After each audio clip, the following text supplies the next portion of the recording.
so it makes your break fulfilling without filling you full. Hi, how'd everything go? A little slow. Take 5. You earned it. Oh, Star Wars. It's great in the arcade.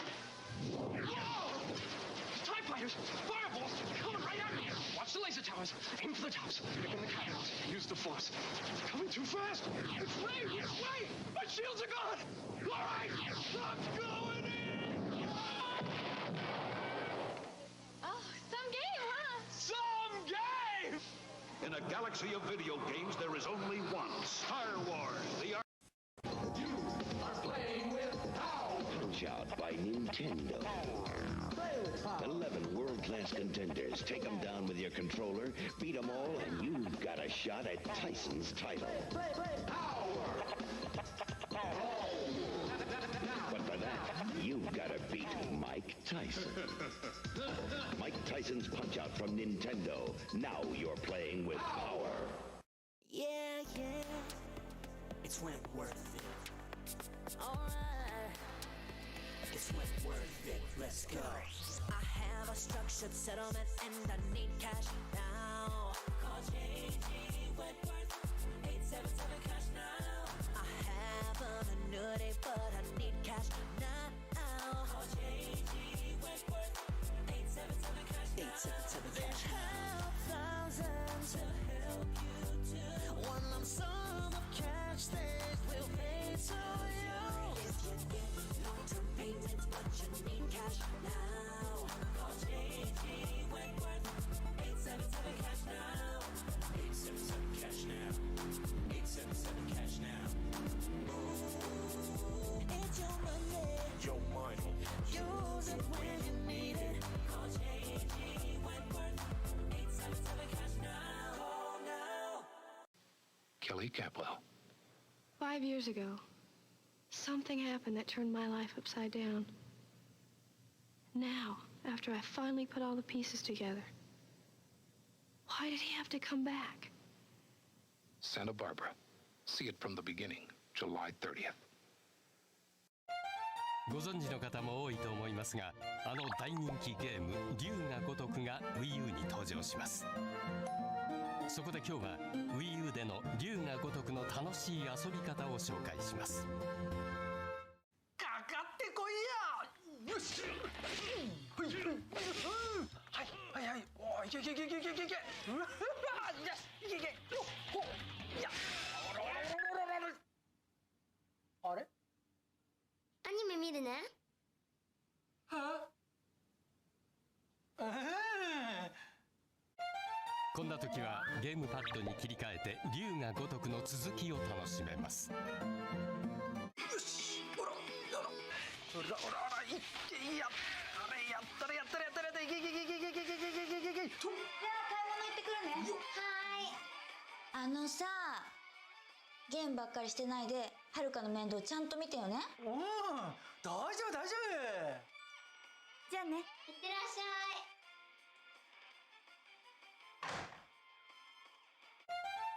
こんな時はここぞとばかりに龍が如くでキャバクラ遊びもいいでしょう。いらっしゃいませ。じゅんです。じゅんちゃん久しぶり。いややっぱりじゅんちゃんが一番だよ。素敵。そうなんだよね。うるさい人がいなくなったからやっと会いに来れたんだよ。今日は高いお酒じゃんじゃん頼んじゃおっか私もお酒いただこうかしら。な。もちろん。乾杯。お財布忘れちゃって。ただし龍が如くをプレイする際には周囲の環境にくれぐれもご注意ください。龍が如く 1&2 HD4 Wii U。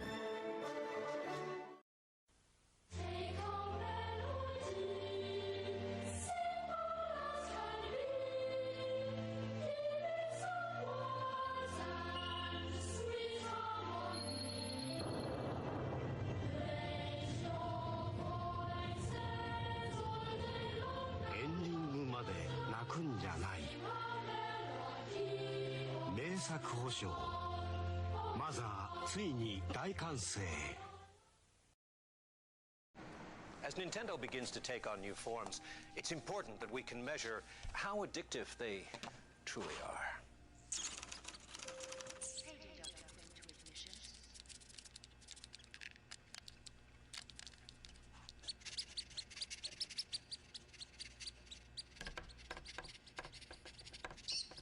The new Game Boy Micro. Extremely portable, extremely stylish.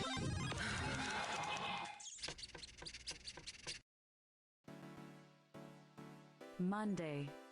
Children, when they conceive the wolf children babies, he's in fucking wolf form while they were doing it to have the wolf children. Why? He can turn into a human.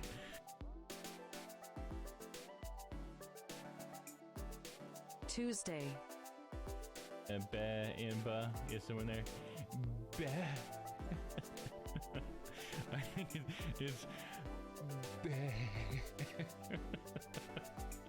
that's what it is. Make sure. Wednesday. Check it out. We'll do a mouth twerk as well. Here, we can both do it.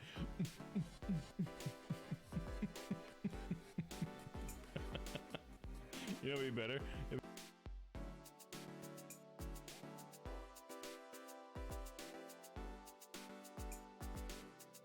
Thursday.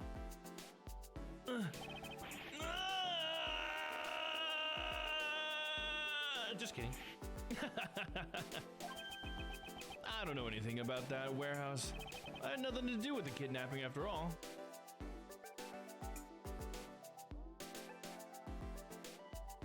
Friday.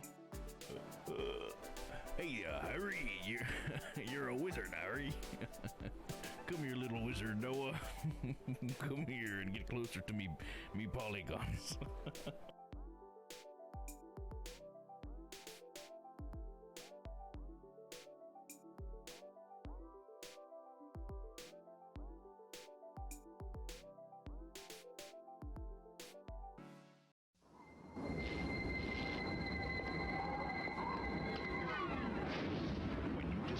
Step up to this kind of power, this kind of challenge, this kind of flying, crashing, feeling. When you decide to get serious, there's only one place to come, the games of Super Nintendo.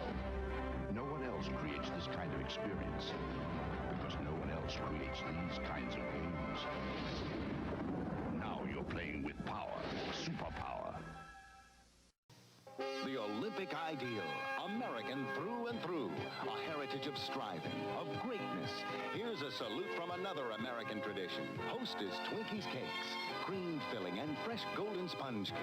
Hostess Twinkies Cakes is a proud supplier to the 84 U.S. Olympic team. All right, I think we're ready to get started. American through and through. Sorry for being a little late today, guys, but I was trying to play with a new stream tool I found and it didn't work out so well. Echo. Hey, Echo. Hey, Echo. Brown Betty. Why is my Echo's not listening to me right now? Hey, Echo. Echo. You son of a bitch. You son of a bitch. Hey, what's up, Noah? My Amazon Echo is ignoring me right now. Did Franzi work correctly? She should have said your name. Let me try this one more time. Hey, Echo. Echo. Echo. Echo. Like, I don't understand why. Honestly, like, this Echo device has been like the most garbage fucking thing I've ever used. It never hears me.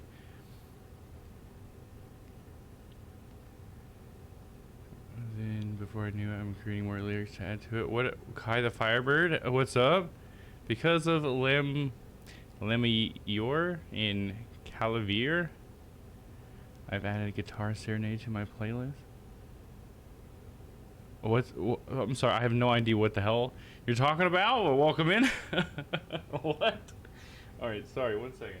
I just need to set my lights lower, and I'm just going to give up on this Echo business. This thing is being lame. hard on me.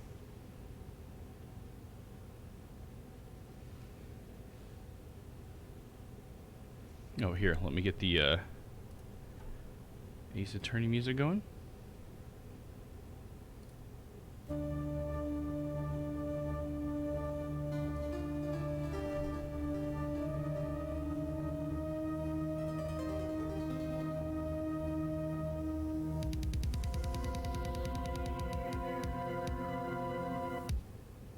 There we go. Got rid of the little artifacting up there. Okay, cool. Now we're ready to get going. So what's up, Noah? What's up, Kai? How are you both? Kai, it feels like it must have been a long time since I've seen you. I don't recognize your name, but I hope you're doing well. I'm not sure what you're talking about either. Anyways, so we are playing Ace Attorney, Apollo Justice. This is case number 2. This is part 2, I believe. And let's see if I can remember what has been going on. It's been a while. Yes, it must have been. I figured it must have been. But I'm glad you came back. I appreciate that. Let's see. This whole case started out with Apollo Justice coming to the Wright & Co. law offices, which is no longer that. It's now he finds to be the Wright Talent Agency as he meets Trucy, and Trucy tries to recruit him as some talent for them to manage. And but the reason why Apollo's there is because he got called by Phoenix, right? So Phoenix, it turns out, is in the hospital because he was hit by a car last night, and so Apollo's like, "Whoa, what the fuck? Let's go see if he's okay or whatever." So Trucy and Apollo go talk to Phoenix, and Phoenix offers to give Apollo a job because you see Apollo lost his job in the first case. That explains it. I said P3, so I thought too far into the game, but it's honestly not a spoiler at all. It said, oh, because it's part 3. So, yeah, I guess I don't know what you thought P3 was supposed to be, but it means part 3. Yeah, because this is the 3rd time. Yeah, did you think Persona 3? Is that what you're saying? Because we're not playing Persona. We're playing Ace Attorney. So the part 3 is just for me, so when I archive these, I know the order later. Anyways, so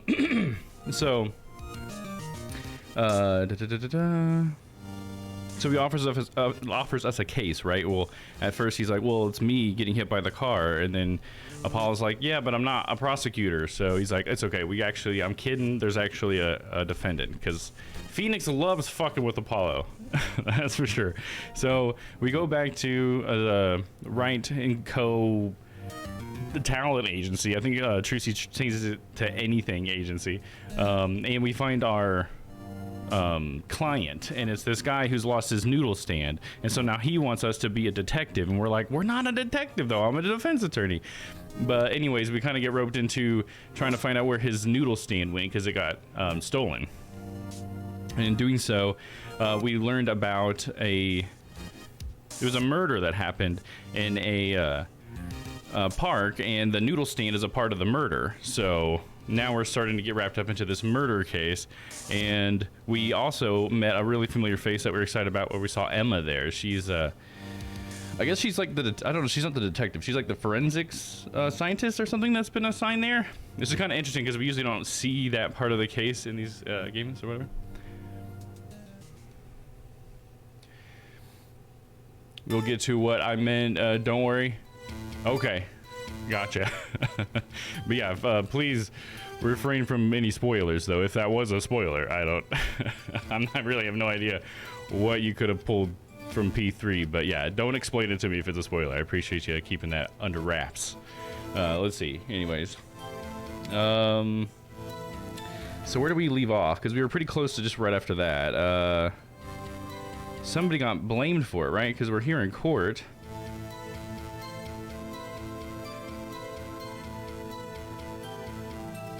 Let me look at the court record really quick. I'm trying to think of, like, because we're in court, so didn't we, like, and there's more stuff here. Okay, so we had, yeah, there was the car that hit Phoenix. We found its broken mirror. and we found the car that it went to. It was at the Maractus Clinic, so there's that. Let's see. What else did we get? There was the panty thing. I don't remember the significance of that. Let me see. It was in the exhaust pipe, okay, of the car. So that kind of how that connects to the car, okay. So remember, his Trucy panties got stolen, and so did this Yakuza lady's panties. And then we found the cell phone in the same garage as the car. We don't know whose it is yet. That's all we got, Miraculous. Autopsy report.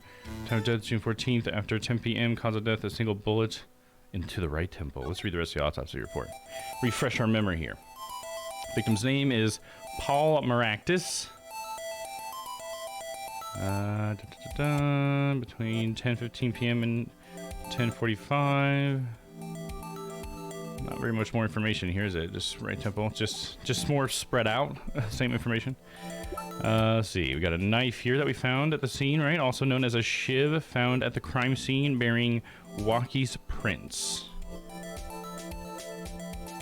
And Waki, that's right. Okay, so that's right. That's who's been accused. Waki's been accused. Waki is the son of the Yakuza and the boyfriend of this girl. Oh, no, sorry. He's not the son of Yakuza. I think he's the boyfriend of a girl who's the daughter of the Yakuza.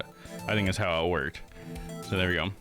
Juicy once said Phoenix yelled at her for trying to eat a fingerprint dust once. Oh, yeah. Yeah, so that's, I think, who our defendant has been, is Waki. So he's like this kind of punk kid or whatever. And I can't remember all the details of why they thought it was him, but I guess that'll come out. This has been like one of the worst recaps I've ever done. I just don't remember all the details. Mr. Eldoon's noodle stand. The bloomers, those are from the Yakuza lady. Attorney's badge. You know, let's take a look at the map. Okay, so this is the park where the body is. This is where the right office is. And this is where that other location that we stood and talked to the, this is where the crash happened, where Phoenix got hit. And where we talked to the Yakuza lady. And that's where we found the car. It's interesting that it happened over here, but like both of the things involved like live right next to each other. That's kind of interesting. I guess it's probably not a coincidence, huh? And there was a bowl, custom made Eldoon's Noodles bowl, Eldoon's Noodles, decorated with the Eldoon's Noodles mascot. All right. Okay, that's good enough. With all that context, we'll go into it and figure it out. No big deal. All right, cut the music. June 16th, 9:46 a.m. District Court, Defendant Lobby Number 2. Huh. Mr. Wright's not here today. He said his old foot injury was acting up. Old injury? He was all smiles yesterday.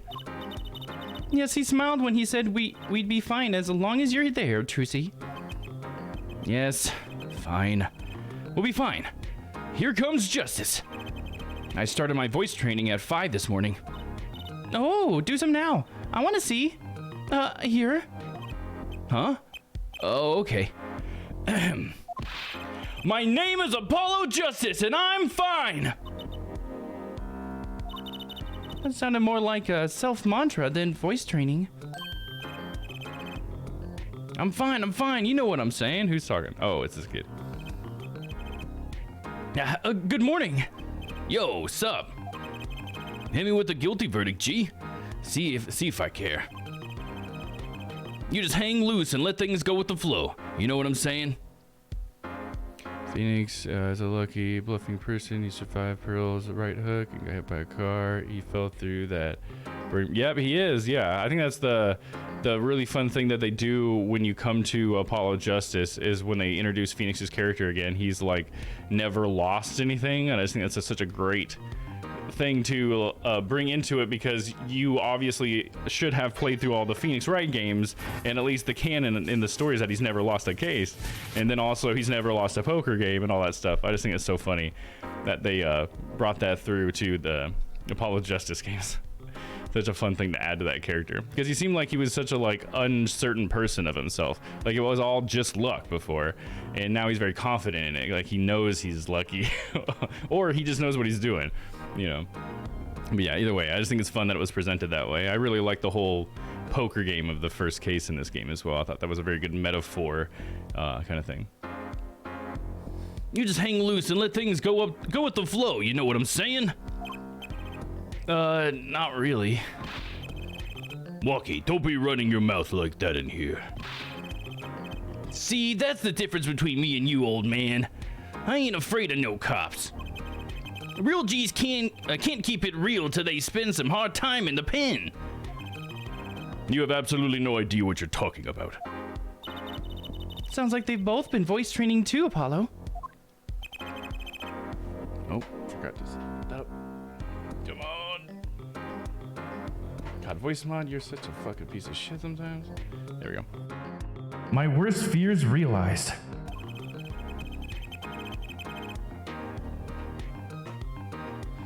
Forgot to get my pedals ready. The trial's starting and I still haven't had a real talk with my client. June 16th, 10 a.m., District Court, courtroom number 4.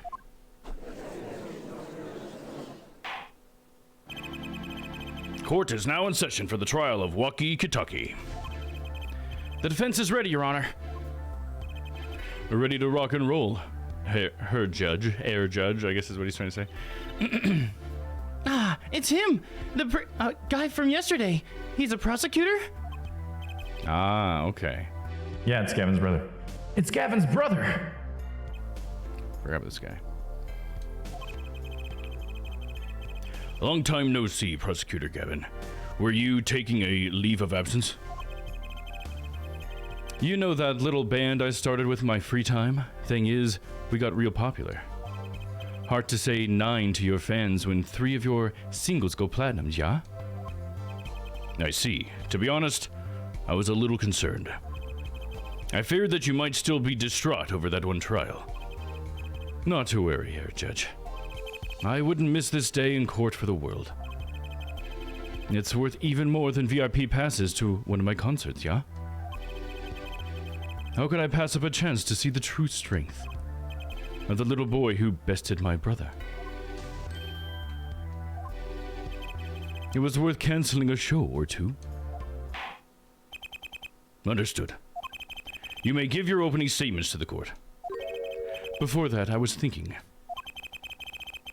Is the air in the courtroom not a bit serious? It is a court of law. That's no way to get the crowd jumping, Judge. They're not supposed to jump. This is a courtroom. Achtung, baby. Today we play it my way. What's that noise? I guess this is what you were talking about, Kai, right? Sometimes you have to get on with... Oh, wait. Sometimes you have to get on up in order to get down. It's a prosecuting. This is crazy. The victim, Paul Maractus, director of the Maractus Clinic. The scene, People Park. He was found pulling a noodle stand. What in the world was a doctor doing pulling a noodle stand? Yes, I believe. You will only find that out by asking the defendant right here, right now. Because it is undeniable truth that he shot the victim. What do you mean, undeniable? If you are to glare at anyone, Justice, glare at the punk in the defendant's chair. This crime was witnessed quite clearly, you see. Very well. Please admit this witness to the court. That's awesome.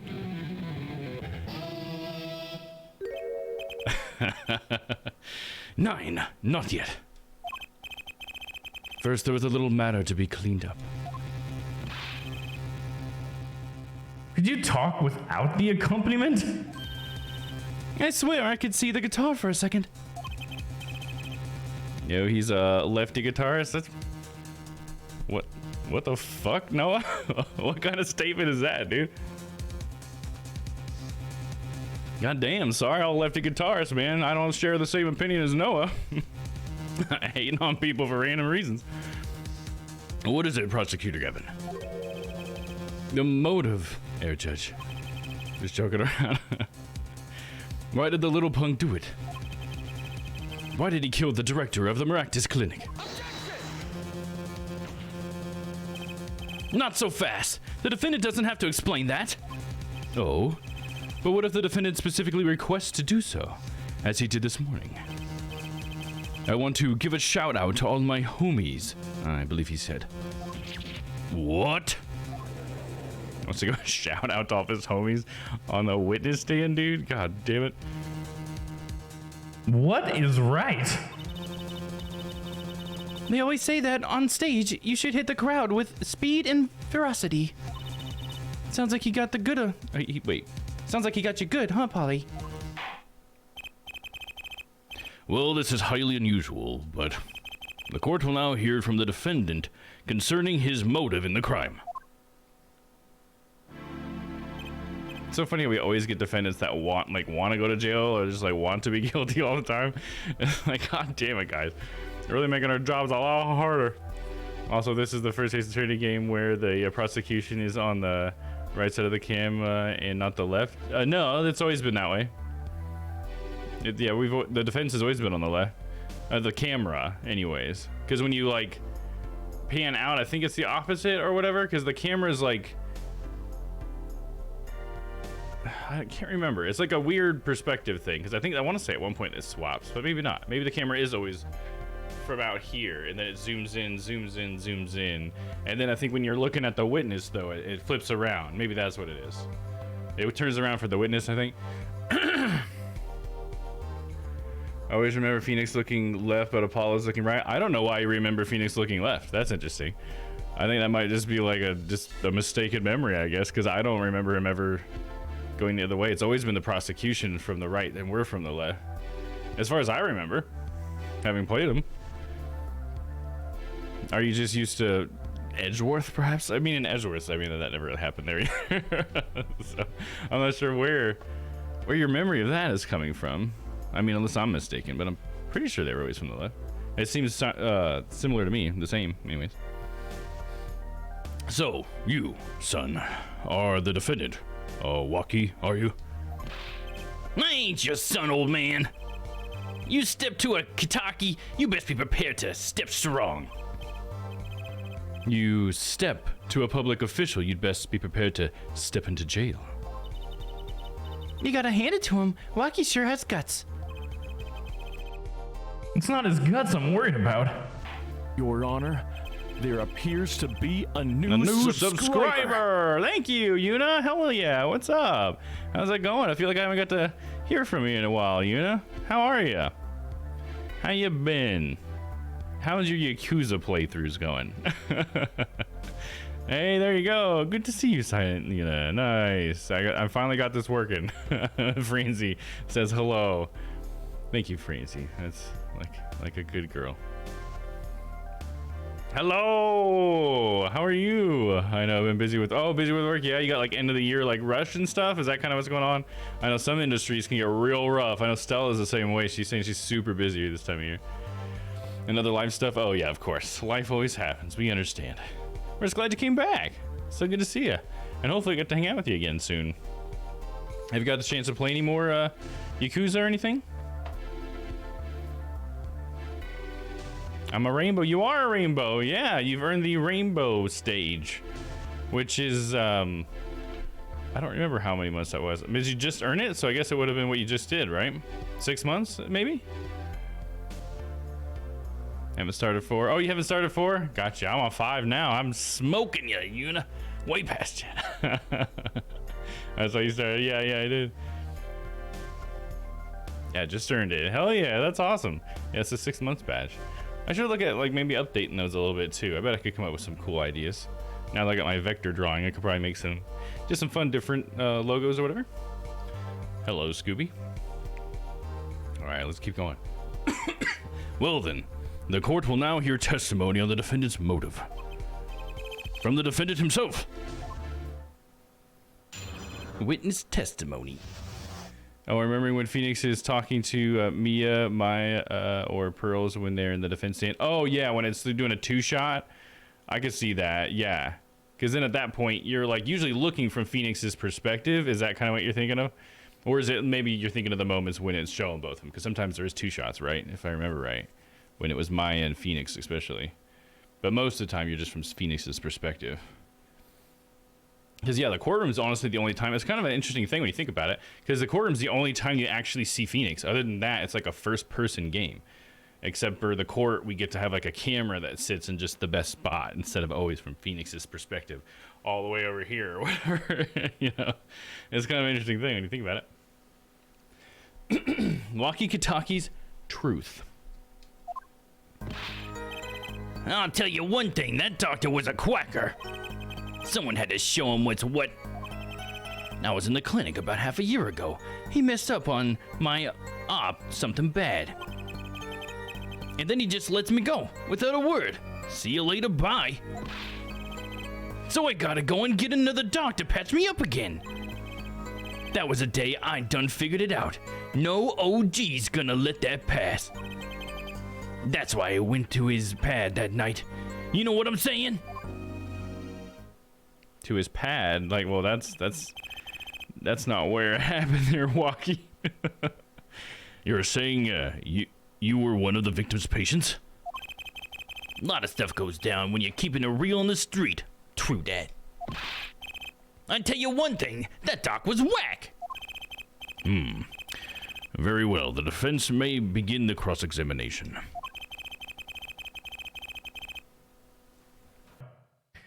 I can't believe this is the first time I'm hearing about all of this. Yeah, for Apollo, dude. He's being manhandled in the courtroom. He never knows what's coming. We were so underprepared for this. I'll tell you one thing, that doctor was a quacker. And we'll press. Hold it! Hold it! First of all, the word you're looking for is quack.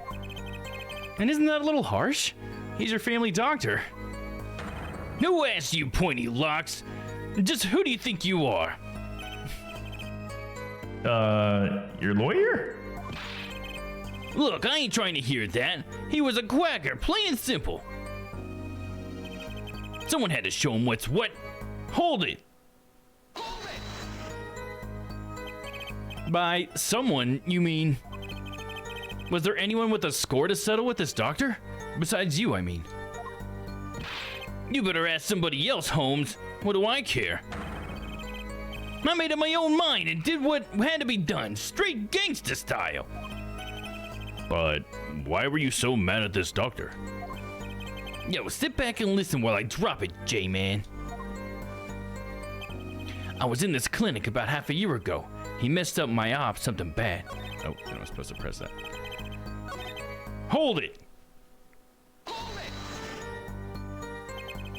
So you were a patient at the Maractus clinic half a year ago? For what reason? I had what you might call a mark of honor. Can you explain precisely what was wrong? We had a little run-in with the Rivalis family. Because they're the rivals? Oh, that's so funny. That's when I pulled a jack move. It ran into an ambush. Jeep busted a cap right in me. According to my sources, you couldn't stand the stress of waiting and ran in 15 minutes before the appointed time by yourself. He Leroy Jenkins did, dude. Hey, I was more than a match for those guys. So you were carried to the Maractus clinic from there? Apparently, he was shot in the heart. Shot in the heart and he's still alive? I can catch bullets between my teeth. But I never learned how to catch them with my heart. What, Trucy? You can what? The bullet stopped just short of my thumper. And you know what I'm saying? Or you know what I'm saying? I would have been golden if it weren't for that whack doc. Can't even take out a stupid bullet. So, as you say, the surgery was a failure. That ain't all of it, Holmes. and then he just let me go without a word. See you later, bye. Hold it. What do you mean he just let you go without a word? What do you think it means? It's whack, that's what. I'm not sure what that means, but it sounds bad. It sounds as though a doctor wished to hide his mistake. This is why he let the defendant go. He's a liar, straight up! He's a badder G than me! So I gotta go in, get another doctor to patch me up again. Hold it! So, this bullet is still... You know it! I can still feel it. Right there in my chest, pressing up against my heart. Your words are like a bullet shot straight into my heart. Or something to that effect. Incidentally, that's from one of our hit singles. Well, that sounds like a straightforward case of malpractice. Word, J-Man. We're no accident, that's for shizzle. Seems that there were issues with this doctor. Man, putting him down was like doing the world a favor. Walkie! Please consult your lawyer before saying things like that. Chin up, Apollo. Back straight. But why did this mistake only come to light... Wait, but why did this mistake only come to light that day? It was found during a family health checkup. The family health checkup? That was the wackest thing of all. All us G's lining up, taking eye exams and all that. Better to die young than fade away, bizoy! A relief to hear. Eh? What's a relief? Hey Stella, what's up? Welcome in. Oh, did your father not tell you? That bullet you carry so close to your heart, if not attended to immediately, it could kill you. What? Yes, Herr Dr. Maractus had knowledge concerning this ticking time bomb on you. Knowledge that could have saved your life. No way! That's whacked! There is proof. Your checkup report. Wakie's checkup report added to the court record. How ironic that you would kill the one man capable of helping you. You're almost as careless as he was.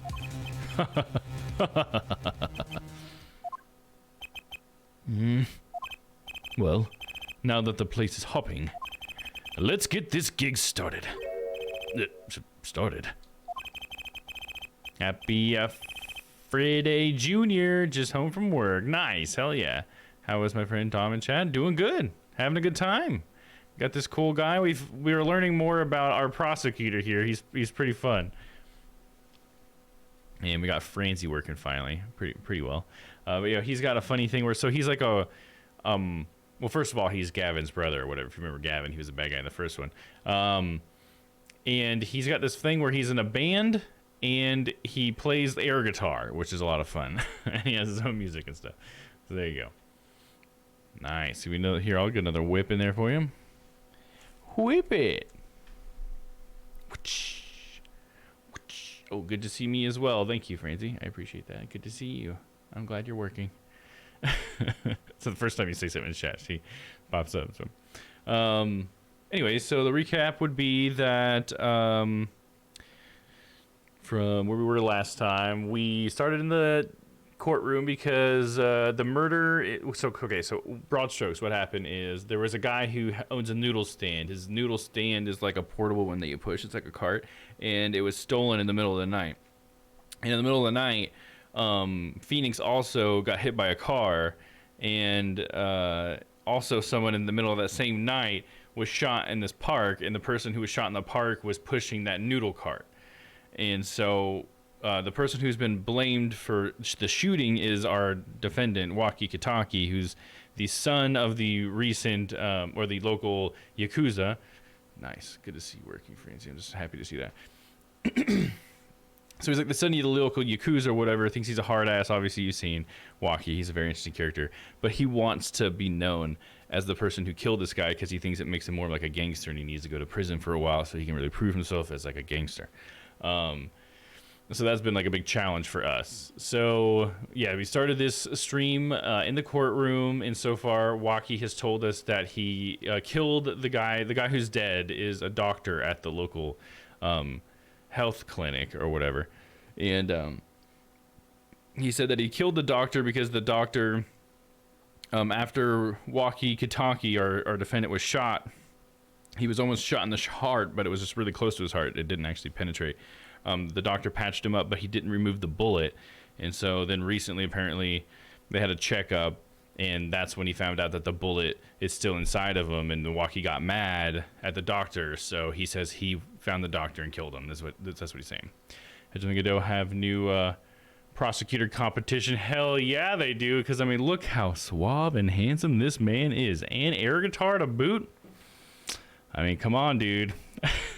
I mean, Edgeworth has his own games, so that probably kind of sets him apart a little bit. And he's friends with, like, childhood friends with Phoenix, so it's kind of hard to beat that. But if we're talking about handsomeness competition, there you go. I think you're a little hot in here, if you ask me.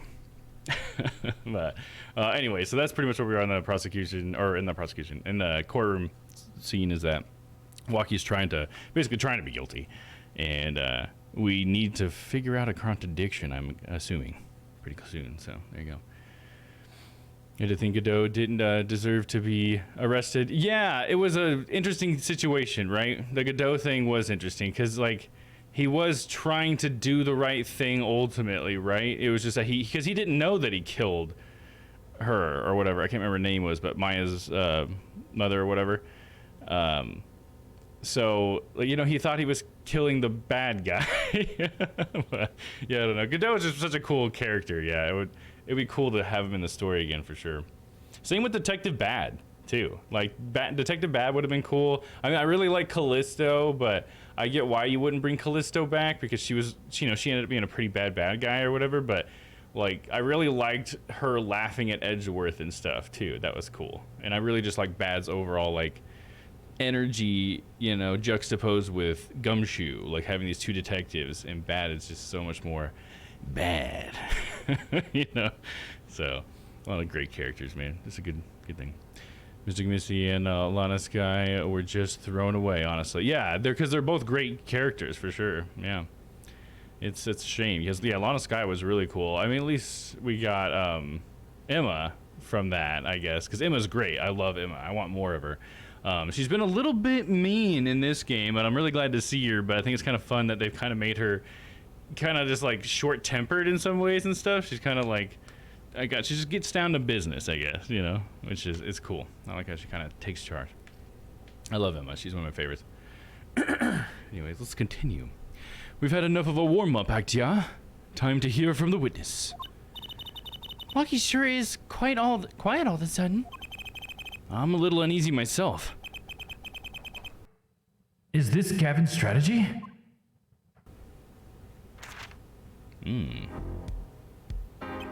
He is a scholar, I see. She's mad because she failed her forensics examination.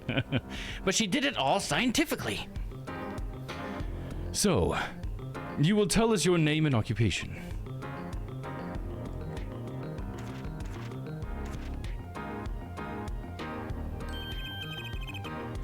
His name is Stickler.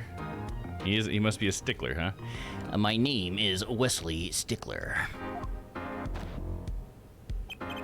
My occupation, I take you, profits society at large and supports the livelihood under which the definition I must confess the being of.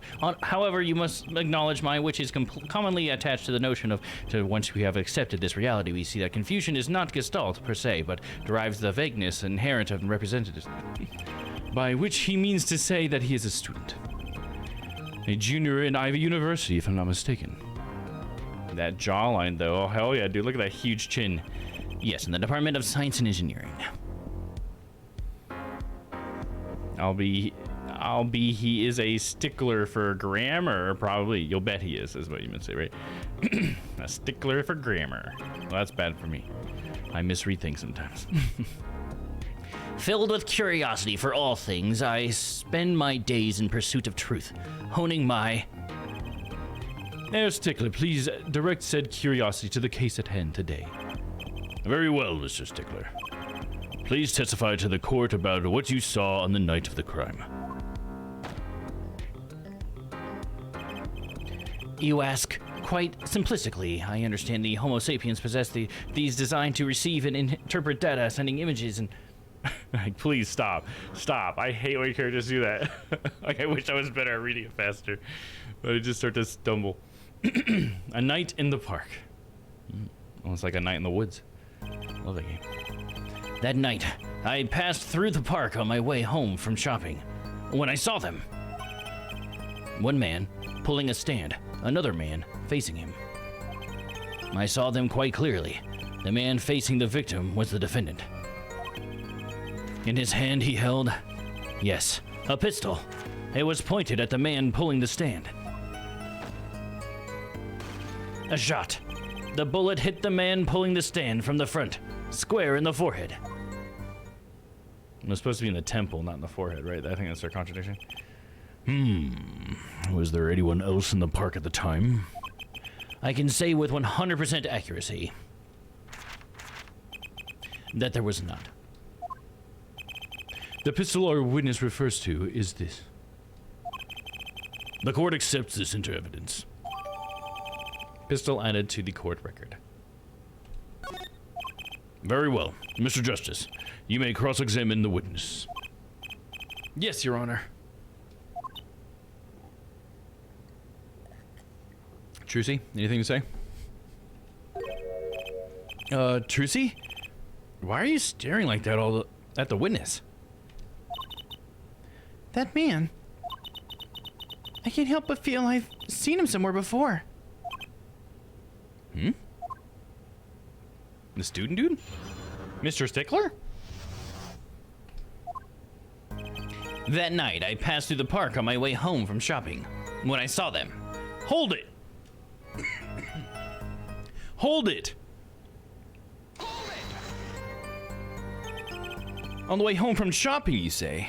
Why go through the park? Fascinating inquiry. Revealing me culpable of being insufficiently verbose. Let us consider the time saved by passing through the park on the way home from the store. In that time, I am capable of solving 2 GMAT problem sets. On average, it requires me 3 minutes, ergo the time to complete 2 is average of 6 minutes. However, in the case that the questions are in variable category, admittedly not... That's enough. Enough, I get the idea. Mr. Justice, the court hopes you to finish cross-examination sometime this month. Please. I have a recording booked after this trial. And I've got his show to perform. Geez, sorry you're all so busy. It's like, it's not even our fault. One man pulling a stand, another man facing him. Hold it! Were these men walking by any chance? Were they talking? Why did I say walking? Were these men talking by any chance? Now that you mention it, they were. Though I cannot claim I heard them clearly. Only fragments, such as, "You lied to me."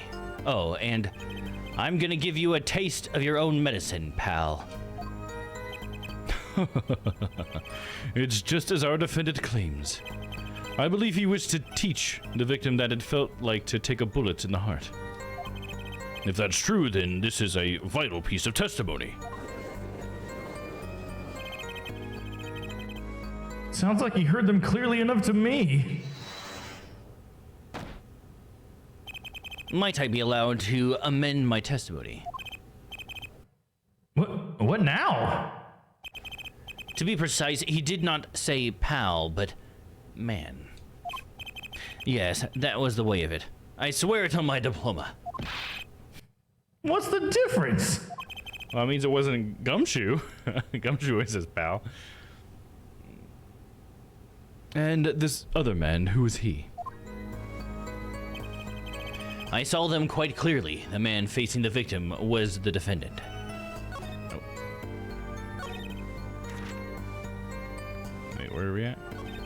There we go.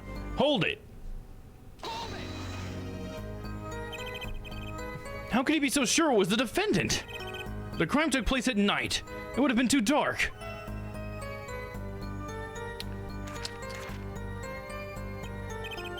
Perhaps I was remiss in not mentioning this earlier. Huh? You see, in class, I always sit in the very backmost seat. Do you know why? Who cares? Because I do not wish anyone to copy my perfect notes. And this relates to your testimony, how? I mention this to illustrate my predisposition to that which is perfect. It was dark, you say? Yet there are lights in the park. If I say the defendant was in the park that night, then he was in the park that night. It is hard. A mutable fact. He sure is confident. Seems to be telling the truth, too. These are probably friends with the director from Turnabout Samurai. It's because... Sorry, what's because? In his hand he held, yes, a pistol. It was pointed at the man pulling the stand. Hold it! Are you sure the pistol you saw is the same as the one just submitted as evidence? Am I sure? Surely you jest. Or so a common witness would be tempted to say. Huh?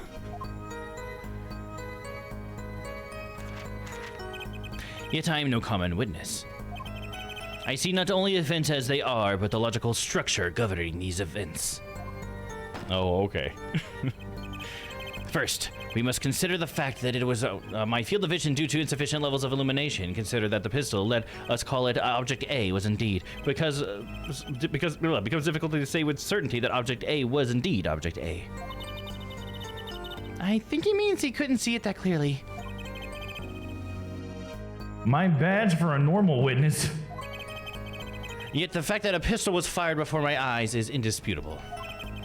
I can still see it when I close my eyes. The defendant raised his weapon. A shot. The bullet hit the man pulling the stand from the front, square in the forehead. Hold it! Are you absolutely certain only one shot was fired? Yes. Of course it was one shot. Why do you ask?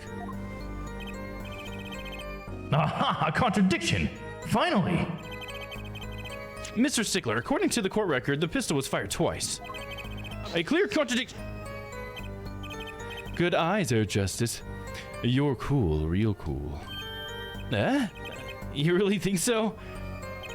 Yet there was no reason why this other shot had to have been fired that night. Meaning? The pistol came from the Kataki family mansion, yeah? I think it's not unreasonable to assume the pistol had been fired once before that night. During, perhaps, another altercation? He's got a point. Judging from his smug expression, I'd say Prosecutor Gavin had that answer ready before you even spotted the problem. He seems pretty confident in his testimony. We always make the biggest mistakes when we're our most confident. He's got a weak point somewhere, Apollo. Find it. Right. Better give that testimony another listen. I think it's the shot in the forehead thing. Let me check the evidence, though. Oh, shit. Nope. Damn it. I meant to stop there. Okay, so let me look at my evidence. To the right temple, not square in the forehead. Yeah, I think that's probably going to be what it is. Let's do a little scummy save there. And then... Objection! Phew. If that's all of it, I think I have a chance. Is that you relaxing, I see, Air Justice? Huh? Oh, ahem. Objection! Once is quite enough, Mr. Justice. Jeez, I don't want to get too rowdy up in here. Apollo, pace yourself. This trial's not over yet. Right. Look at this. The autopsy report? Is there a problem with the autopsy report? Right. A problem. Problem. Yes, the problem is the location of the entry wound. The location? You testified that the killer shot the victim square in the forehead, did you not? Ah, I have already determined your angle of inquiry. Allow me to explain. It is quite simple, really. First, understand that when I say square, I speak not of geometrical, but of absolutes. But what do I mean by this? For example, the wavelength of the light emitted in the krypton particle. As we all know, it is well-known fact that krypton particles are rare and invisible to the naked eye, which points to a basic fallacy in our line of... Mr. Justice. Yes? Was your objection to these, krypton particle things? This is the big time, and you are obsessed with something so small. You disappoint me. No, I'm obsessed with something big. I mean, there's a bigger, less nitpicky problem here. Do tell. Just look at the autopsy report. The location of the injury wound was of the right temple. Temple? Mr. Stickler, you said quite clearly that the victim was shot square in the forehead. That's a contradiction, isn't it? Does the jury think so? It is, right? Finally. Air Justice. Oh, Air Justice. Yes? Your tactics are outdated, trying to shake the witness by objecting to trifles. Surely you haven't forgotten the fatal wound your master suffered 7 years ago. Phoenix Wright, was it? Look, I know the wound was in the wrong place according to this testimony. Hey, Air Forehead. Forehead? Let us imagine you are walking through the park. You see two men facing each other, one with a pistol trained on the other. What would you do, Air Forehead? Well, I guess I would try to stop them. I'd probably shout stop. And you, Frulin?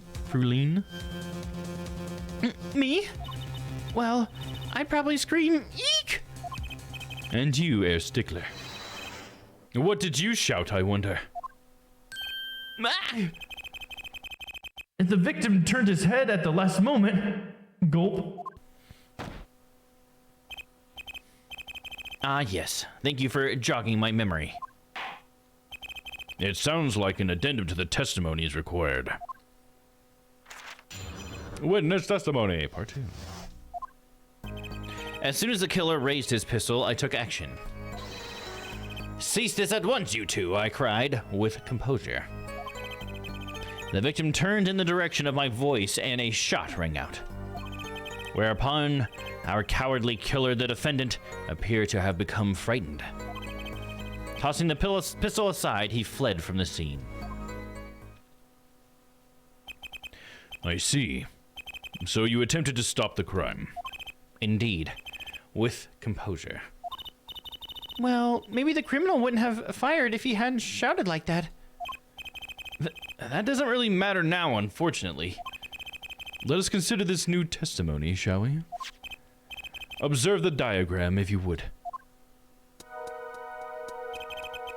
The witness, Mr. Stickler, was it, stood here. He shouted, "Oh, stop, please," or something of this nature. And the victim responded by looking in the witness's direction.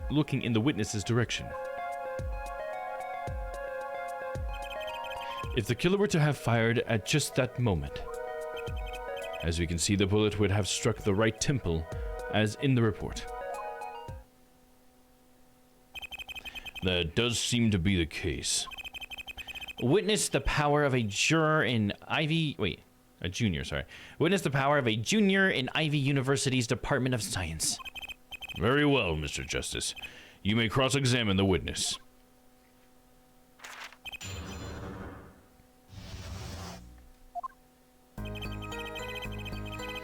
As soon as the killer raised his pistol, I took action. Hold it! So you saw a raised pistol. Weren't you frightened? It can be said we students of Ivy University know no fear.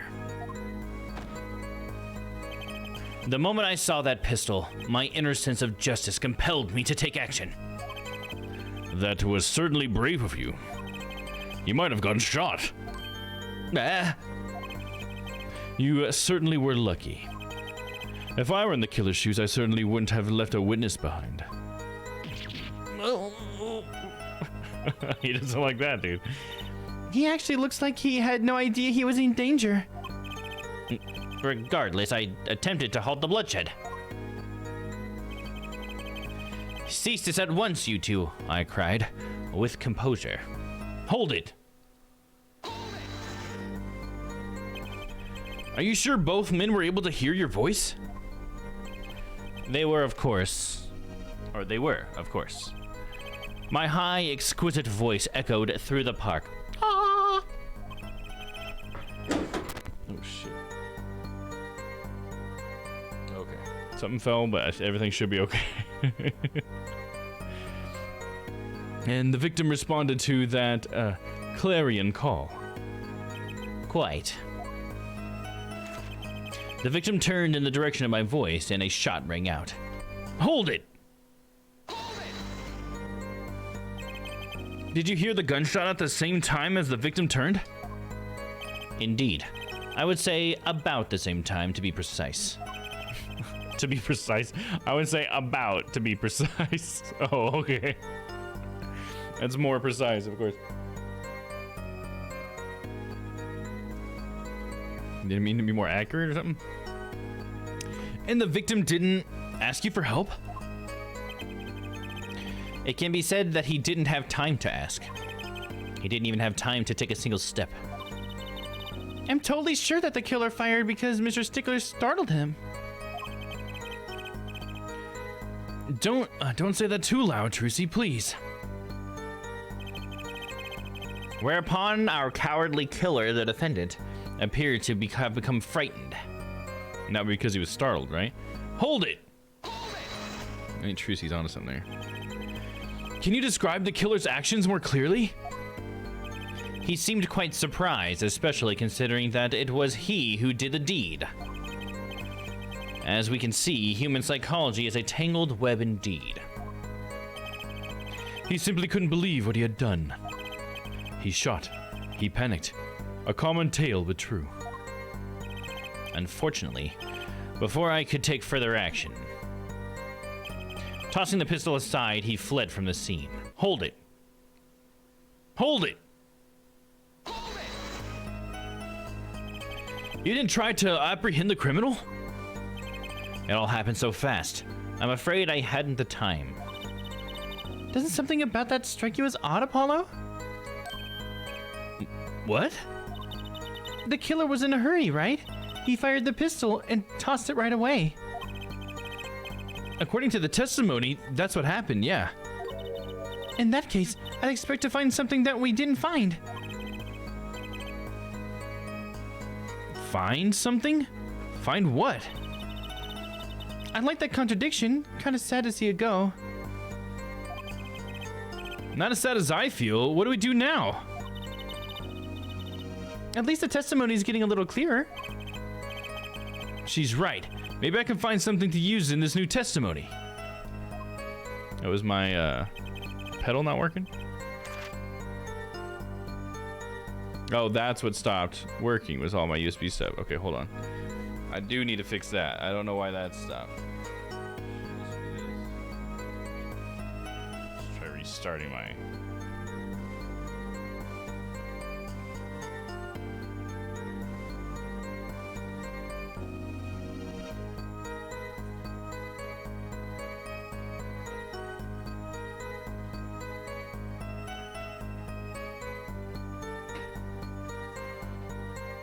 I'm gonna fix this. I'll be right back, guys. I'm sorry.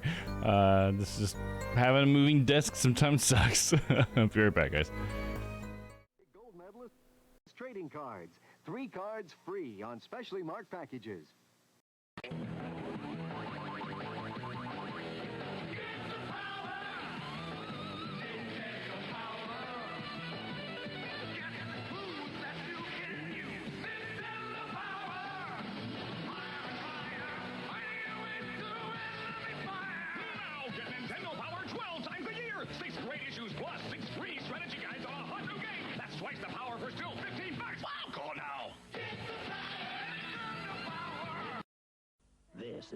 Frogger home video game. Ribbit. It's just like the arcade game. You have to hop Frogger past these cars and trucks. Missed. And back home to his lily pad. The new Frogger home video game. Bring it back to your pad. This week at Omega Mart, Power Wings multi-purpose formula. Buy one, get that one. Butter scented air freshener, now 79 cents off. Plus, for a limited time, get your free set of collector's edition sliced meats.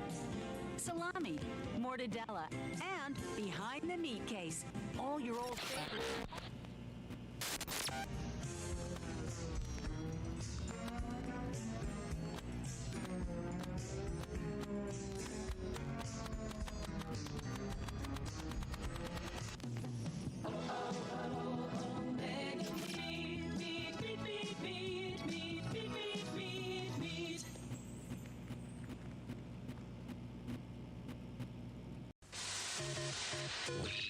Nintendo Ultimate TV Game System. Aim your zapper gun. You cannot beat us. Even with your robot partner, you cannot beat us. Discover new worlds. You cannot beat us. We are Nintendo. We challenge borders. You cannot beat us.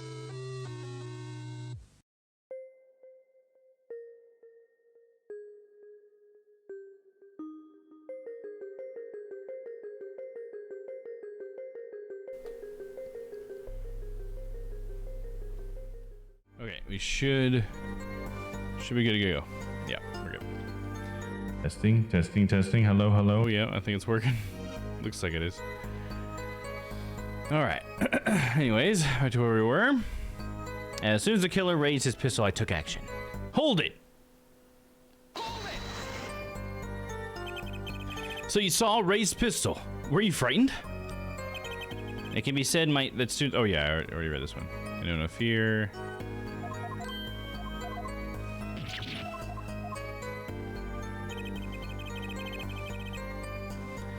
She was composure. The victim turned into the direction of my voice. Did we already go through the whole thing? Or upon the cover of the killer?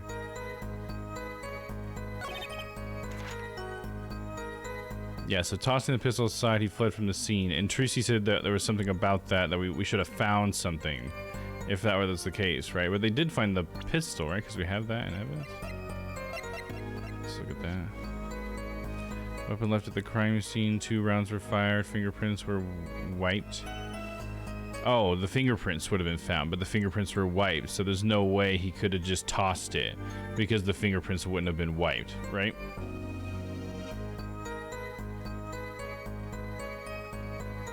That's what I'm thinking. Let's check it out really quick.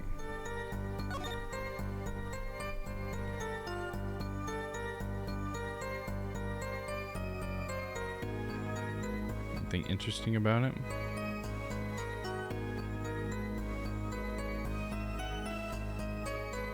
Pretty standard gun. Let's take a look down the barrel. Oh yeah, she looks good. The worst thing to do. Alright, I think it's gotta be the pistol because of this fingerprints were wiped comment. Let's go and do a little scum save. Objection! Oh, okay. I was a little like, what? But it worked. Wait a second. Tisk tisk, another misleading request. Yet you're so beholden to your own mode of discourse that you cannot see how it affects you. Come again? That is not how to handle a firearm. Yeah, exactly. Just looking straight down the barrel. Let me just go and take a look here and put my finger on the trigger and take a look down the barrel. Oh god. So dangerous. Bum, bum, bum, bum, bum. Get him, Francie. Whip him. I said whip him. Oh, by the way, Papa, it just popped into my head.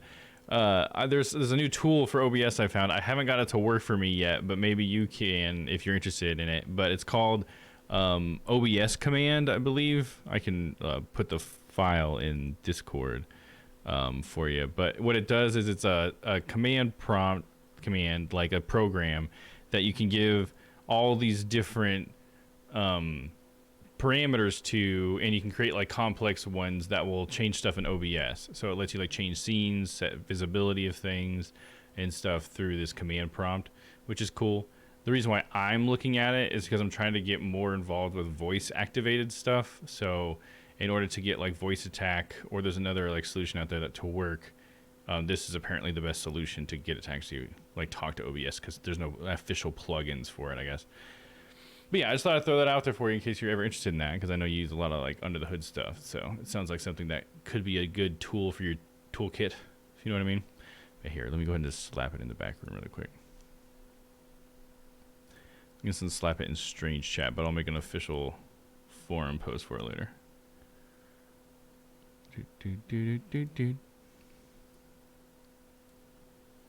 And there's also a UI that somebody made for it. Haven't gotten that to work for myself either. It's just like it won't connect to my WebSocket, so I think it's just something in my setup that's not working, because a lot of people say it works great.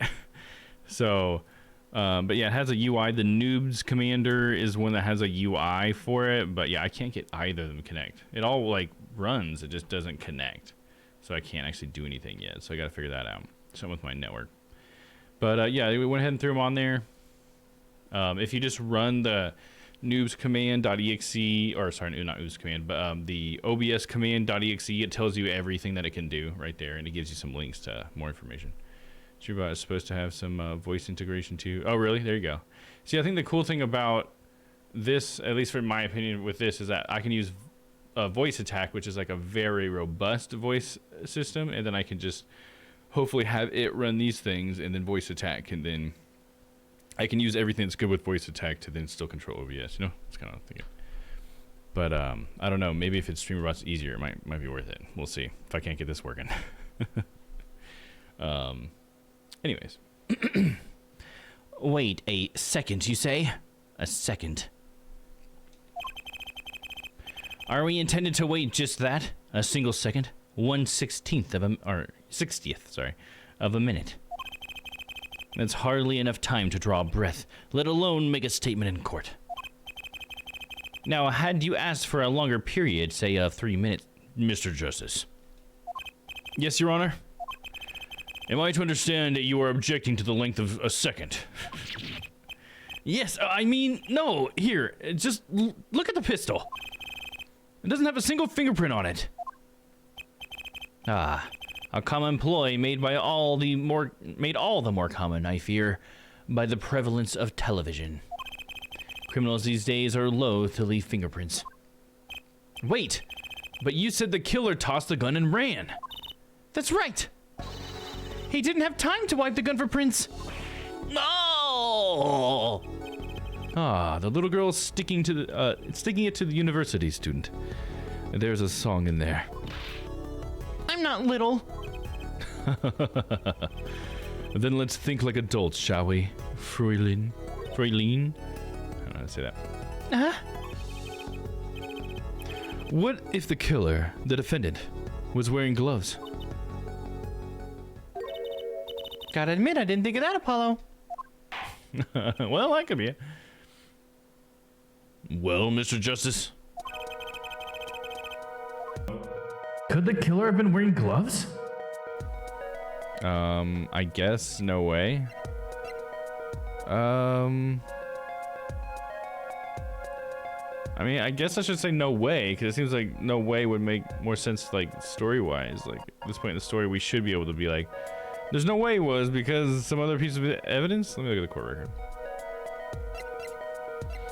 Was there something else he did leave his fingerprints on? Because this has his fingerprints? Is that what it was? Yeah, it's bearing Walkie's prints. And it was also found at the crime scene. So there's no way he was wearing that because he left his prints on the shiv. Meaning he didn't have a glove on. So that's gotta be what it is.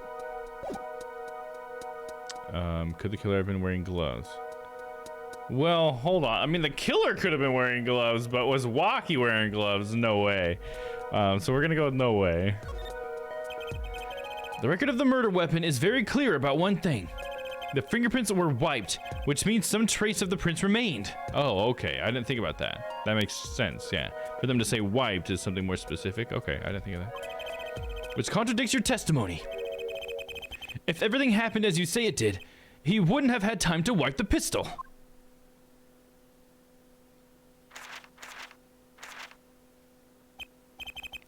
That may be, but it does not change what I saw. The killer, the defendant. He threw down the murderous weapon from his hand and fled. And this pistol was found at the scene of the crime, strongly suggesting that this was the weapon he disposed of. That sounds solid to me. Well, Forehead, any of your precious objections? Never blame me. Welcome in. Hello, hello, hello. How's it going? Thank you for the follow again the other day. I appreciate that. I'm glad to have you over here. So thanks for coming in. How are you today? We are playing some Ace Attorney, as you can see here. Hopefully you're a fan. That sounds solid. That sounds solid to me. Well, Forehead, any of your precious objections? What gives, Apollo? Let's see that voice training go to work. You know, I've only recently realized something.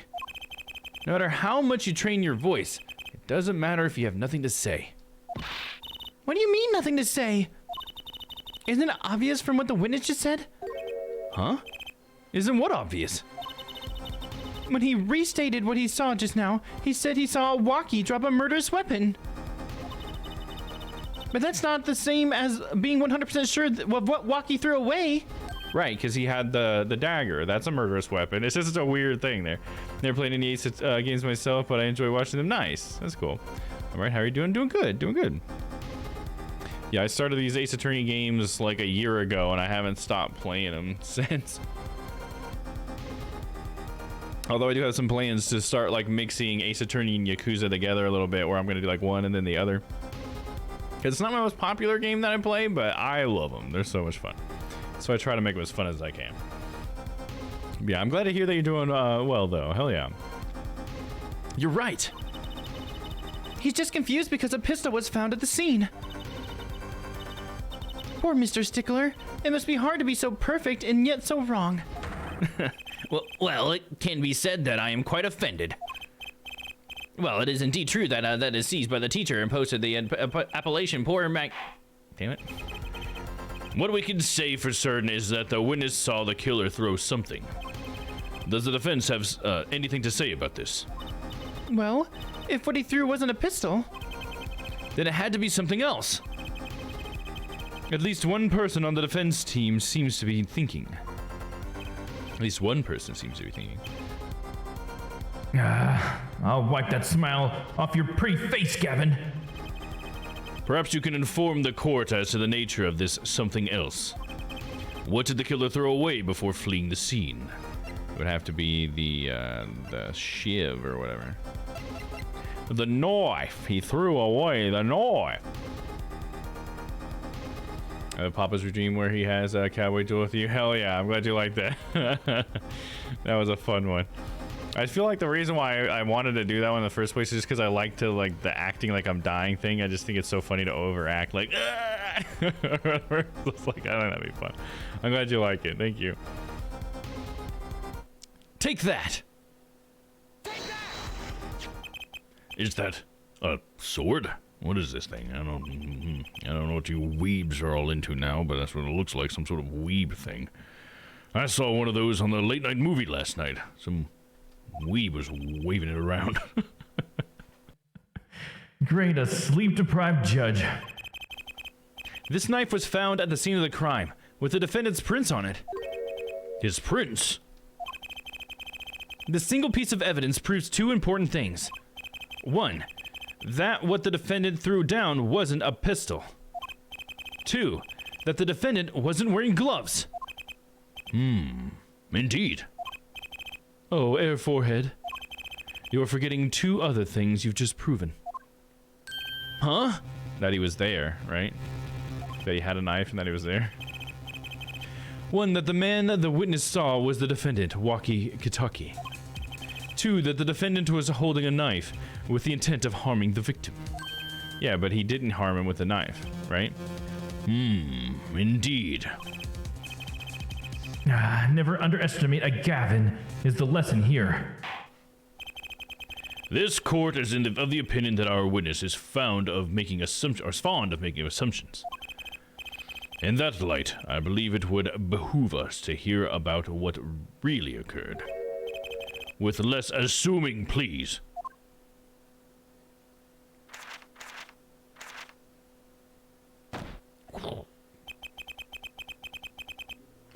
It is always the same with you people. Mark left the house on foot, and 5 minutes later, his brother left after him. How long would it take for Mark's brother to catch up to him? Assuming that Mark never had to stop for a traffic light. Assuming. Yes, that's what I said. Assuming. As if that were a probable situation at all. Yet here you are assuming that my assumption is no better. Ahem. What this court assumes is that the witness will testify as to what happened after the shot was fired. From shot to call. I could not prevent the killer from leaving the scene. Nor could I simply leave the scene in good conscience. Ergo, I used my cell phone to call the police. Until the police arrived at the scene 10 minutes later, I saw no one else. Why didn't you chase the killer?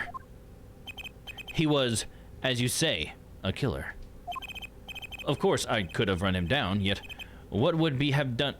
What would he have done when cornered? Sadly, it takes more than an aptitude for solving quadratic equations to know that. Tending to kiddos, my youngest has taken my PC to play Lego DC Supervillains. Nice. Nice. Looks like my wig is a little too tight today. Gotta unhook one of these hooks here. These wigs are made for people with tiny heads, I swear. I have it on the loosest setting and it's still like too much. I just have to have it on no setting and just take the little band off. Where is it at? It's impossible to do this. Wind. Thought I'd be able to do it. Get them to play City of Heroes or something similar when they grow older. Oh, there you go. It's my niece / goddaughter's B-Day day. Oh, nice! She's turning 1 year old. Oh, that's cool. That's fun. Hell yeah. Did you get to gift anything cool? When they're that young, I guess it's kind of harder to get them something that it's really anything other than like a generic toy, I feel like. I always have to ask. Well, I have a niece. I have to ask my brother every time, like, what's she into right now, you know? That way I can get her something she's getting excited about. But I have a nephew who's like 1. He's like, I think he's turning 1 soon. And now I have no money to get her anything. Oh, that's okay. You still get your love, yeah. But she loves me still, exactly, and you love her, I'm sure. Hell yeah. That's great. Children can be wonderful. I'm not gonna say they are wonderful. Sometimes children are shitheads, but they can be wonderful. Older brother, who is 3 years old, is a menace. He keeps beating her up. Aw, why? Come on, freaking kids. Let me tell you. Oh, I need to hide the death counter. We don't have deaths in this game. Hide death count.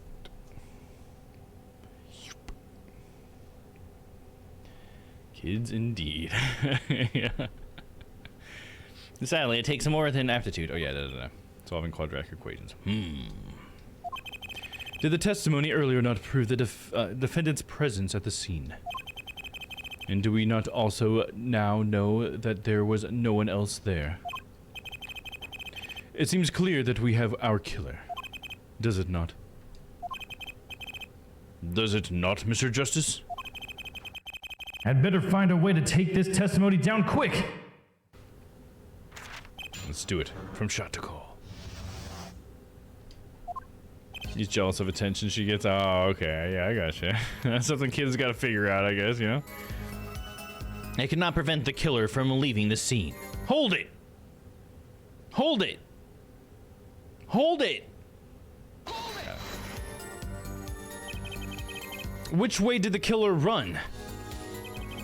By that time, it was clear the killer had noticed me. Naturally, he ran in the opposite direction.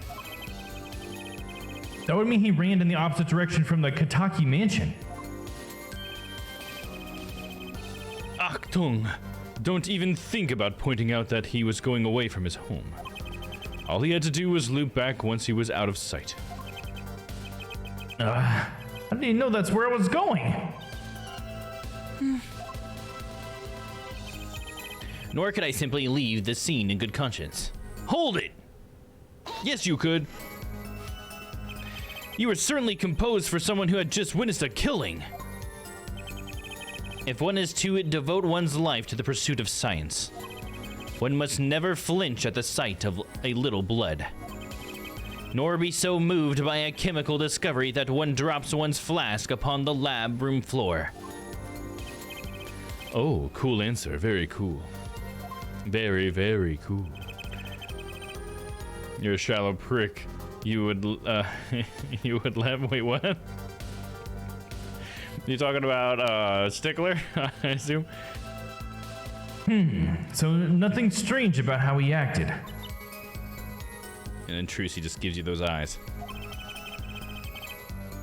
Trucy looks like she has something to say. Spit it out, Trucy! Ergo, I use my cell phone to call the police. Hold it! No, yeah, he would have like, yeah, exactly. I see what you're saying, yeah. There's no way he would have been such a good Samaritan as he reports himself to be. He's definitely one of those people who's just like so obsessed with his reputation. I feel like that's like a common thing when witnesses, to be honest. I think that's almost always one in every game, at least. That they're just always so confident in themselves.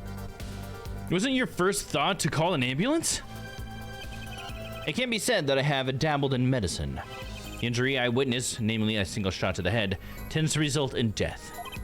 Ergo, there was no need for me to call an ambulance. Oh, a perfect syllogism?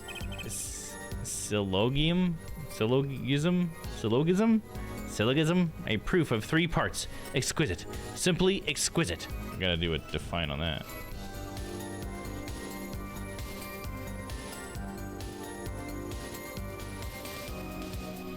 An argument whose conclusion is supported by 2 premises, of which one contains the term that is the predicate of the conclusion and the other contains the term that is the subject of the conclusion.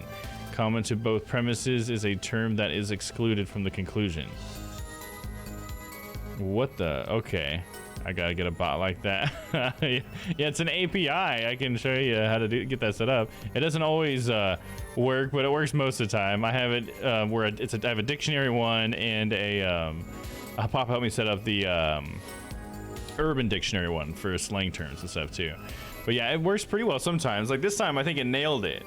I think the problem is just like if there's more than one definition, sometimes it always just picks the first one. So sometimes you don't get the one that you're looking for. Don't urban dictionary yeet. Yeah, it's just yeet. Yeah, that's so interesting. Let me read that again. Okay, so an argument whose conclusion is supported by 2 premises, of which one contains the term that is the predicate of the conclusion, and the other contains the term that is the subject of the conclusion. Common to both premises is a term that is excluded from the conclusion. I don't know what that means. That is so like complicated for my little smooth brain, dude. Don't know why that breaks the API. Yeah, it's such a weird thing. So funny. Because did we see that like that isn't one of the ones on Urban Dictionary, right? You go to yeet in the Urban Dictionary and it isn't there, but when you use the API, it's just yeet. Just that word though. Noted, I have no clue what that said either. Yeah, it's like, okay, thank you. Anyways, let's continue on.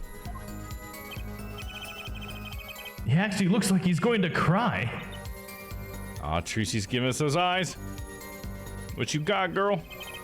Until the police arrived at the scene 10 minutes later, I saw no one else. Hold it! Hold it!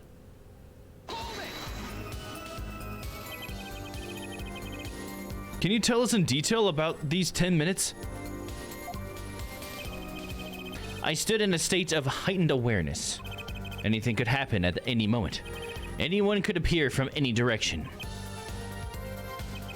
Is that all? No one came. Nothing happened at all. I saw it all, which is to say, I saw nothing. It was late at night. It's not odd to think that there would be people around in the park. So he just stood there watching? Huh. Not much to go on there. He just stood there, watching. He's just standing there, menacingly. I think it means a thing did action, therefore conclusion. The thing and action fitting perfectly together in some form. Yeah, it's just interesting that it's so technical, you know, like, I guess I get what you're saying, but it's just like so funny, like the way it's described, you know what I mean? It's like such legal speak, where it's like the first part contains the subject and the predicate, and the conclusion contains a statement that neither of the other two had. Like, I guess it means that every piece was like perfectly like necessary to draw the conclusion. I don't know. Because it's two premises though, so I don't think it's exactly thing did an action, therefore conclusion. I think it's thing action 1, thing action 2, therefore third thing. I think that's what it is, because it said there had to be two premises, right? I don't know, whatever. I don't know what I'm talking about here, dude. I like the cute sidekicks in Ace games. Oh, me too, absolutely. They're like the best part. Or it's like what you look at the whole time too. Like in the Phoenix Wright games, we were looking at Maya and Pearls the whole time. So of course that's who we're obsessed with. You know, they're like the best. Not that I don't love Phoenix, but you know what I mean. But what's cool about Trucy is that she's like a hybrid of Maya and Pearls. I feel like I get a little bit of vibes of both from her, which is cool. And I can't wait to see more about what she's all about, because I think she's got something that the game has not shown us yet, because Phoenix keeps talking about how Trucy's got something about her. Is that right, Mr. Wright? Mr. Wright. Objection! Trucy, if you got something to say, by all means say it! I can't find a single problem with that testimony. Had enough at last, Air Forehead? Maybe it's time to back off a bit? To back off? We never back off. That's one of my rules. Gotta save that. And no. Never give up. Never surrender.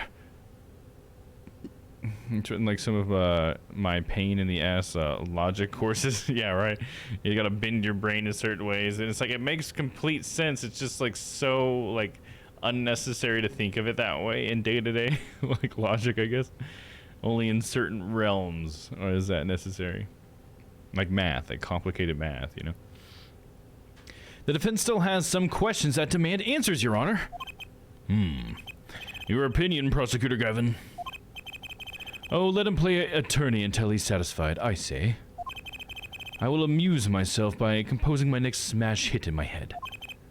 Very well. You may continue with the cross-examination. I was hoping we get a little more air guitar there. We don't get enough of that air guitar. We got like coffee every time Godot spoke. We've gotten air guitar one time from this guy. Okay, I cannot prevent the killer from leaving the scene. Nor could I simply leave the scene in good conscience. Ergo, I use my cell phone to call the police. Until the police arrived at the scene 10 minutes later, I saw no one else. Okay, he gives the 10-minute part. Let's take a look at the evidence.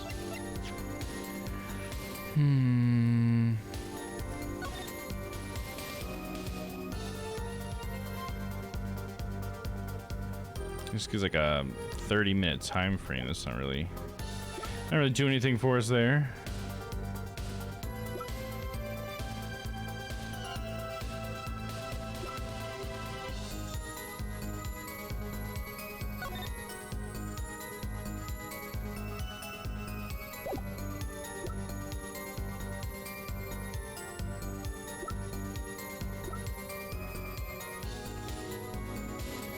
So 10 minutes later, I saw no one else. Well, the weird thing is that if he saw no one else, then what about Phoenix? Because wasn't Phoenix there like at the exact same time? And he got hit by a car. I don't think that matters here. I don't know how that would matter here. I just... is when he said he saw no one else, I guess. I just made El Dunes Noodles.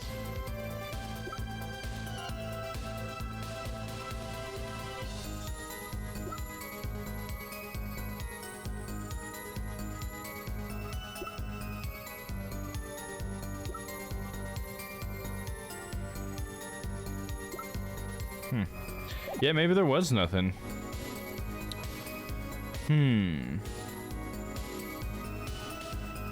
Well, let's go back to that. I got nothing, man. Until the police arrived. Self gonna call the police. Nor could I simply leave the scene in good conscience. Not prevent the killer from leaving the scene. I mean, like, all that sounds, I don't really see anything like being a contradiction there. Yeah, let's try saying, let's back off. Molly Creepy, you are still carrying around Trucy's panties in your pocket. But the thing is that they're trick panties. We got to remember that they're not panties she actually wears. They're panties she uses in a magic trick. She doesn't wear them. So if that gives you any solace, there's that. Trick panties for the trick hole. Giggity. Put them panties on my trick hole, dude.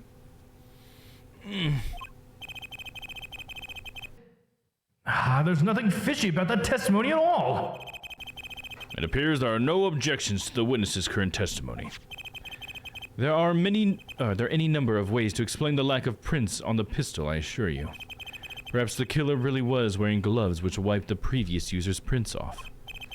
Then, after the deed was done, this fell out of his pocket as he was throwing the gun away. A mistake befitting of a small-time punk, in my opinion. Oh man, Walkie's not gonna like that. No! It seems you've come to the end of the line here. No, that can't be at all. Maybe we were supposed to keep going. How unfortunate. It seems that you weren't cut out to stand on the same stage as me. Were you, Air Forehead? I believe this brings the cross-examination to a close. This court will now declare a verdict for the defendant, Walkie Kataki. No, that's what I was holding for. Or hoping for. Oh, what the fuck just happened? Trucy! Wait. Hold on, what the fuck?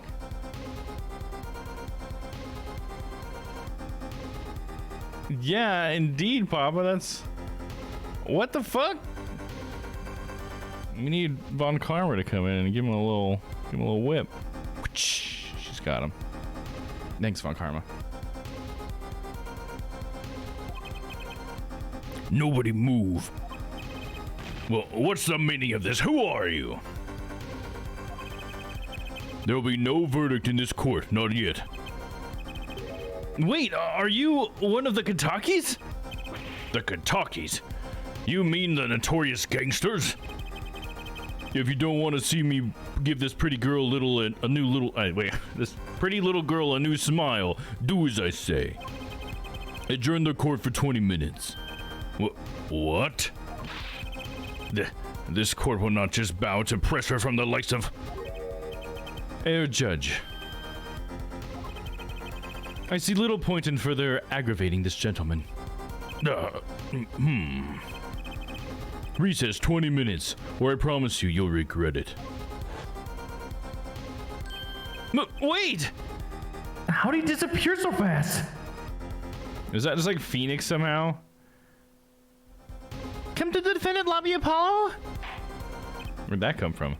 I suppose I have no choice but to adjourn for a 20-minute recess. Bailiff, catch that mysterious man. And give me his number. To be continued. Right now, maybe we can get through another part today. We'll see.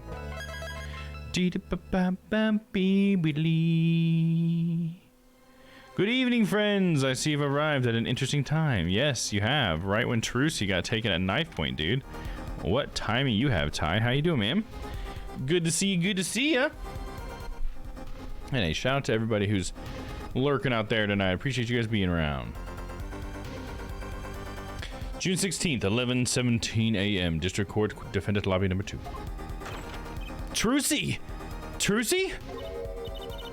You move quick, Apollo. Good show, good show. Trucy, you're okay. I thought... He was crying. Don't cry, Apollo. Those good-for-nothing gangsters. There's some things you just don't do. I'm pressing charges. It could be that okay, so the hat thing makes me think that Trucy did it to herself, right? Somehow it's a magic trick and Trucy like made it look like she was at knife point. Like, how dramatic would that be if that's what it is too? If she just like did some sort of illusion, put herself at knife point. It could be though. Doing well, getting things prepped for cooking tomorrow and Christmas Eve. Nice. What'd you get prepped, man? If you want to share, we should know. I'm pressing charges. Wait, just calm down, Apollo, or else. Oh my God, it is. Whoa, that is not how I thought that was gonna work. Okay, so I kind of predicted it a little bit just before we saw it, but I did not think that's how it was gonna work. She's got a whole wooden dude with her, dude. Dude, that's awesome, man. Huh. So is this like Trucy's thing? Like her trick is that she's got this dummy kind of thing? Huh. That is interesting. I like that. Yeah, meanwhile, the security guards in the back is like, huh, a little magic show is going on, huh? Where does she keep that? Yeah, good question. Where the fuck does that go? That's why I was thinking it was gonna be like a more of a smoke and mirrors thing, but like straight up, it's just a wooden dude. Oh man, some questions are better left unanswered. Absolutely, especially from a 15-year-old girl, let me tell you. Ah, what the heck is that? Surprised? This is one of my best tricks, the amazing Mr. Hat. I'm trying to think of what do I should give him like a robot voice, huh? Let's see. Let's give him this one. You look marvelous, darling. He's a big hit on the stage at the Wonder Bar. Yes, I am a big hit. Ha ha ha. Well, what do you think? Do you like it? You mean you... Trucy! There are some things you just don't do! I'm pressing charges. Apollo! Now is not the time to be threatening me.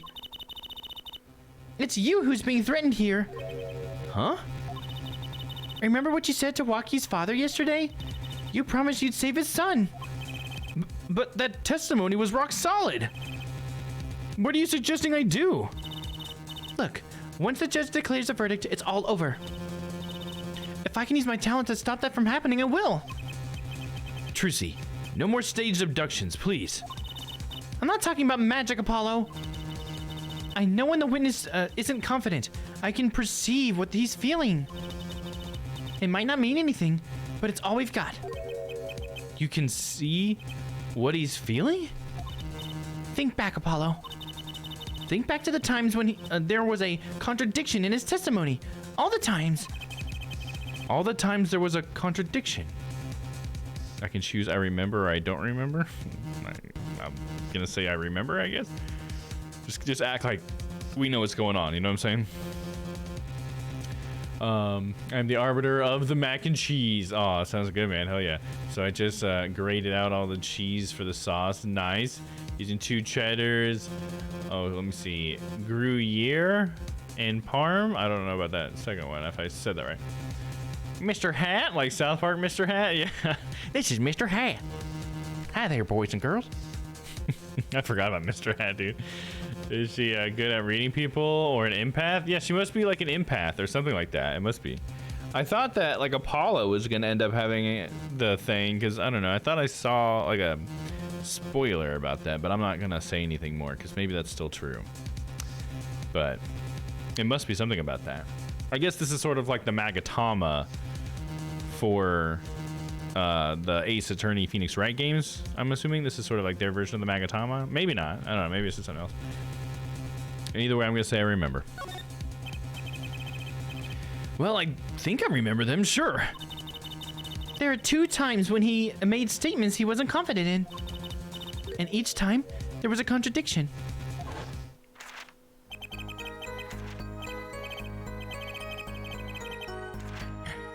In his hand, he held, yes, a pistol. It was pointed at the man pulling the stand. Tossing the pistol aside, he fled from the scene. He said the man tossed aside the pistol. But it turned out he wasn't sure. And sure enough, there was a contradiction. Well, that's true, but how does that help us? Didn't you notice anything? Whenever he made a statement he wasn't confident in, he displayed a certain habit. In his hand, Wrong voice.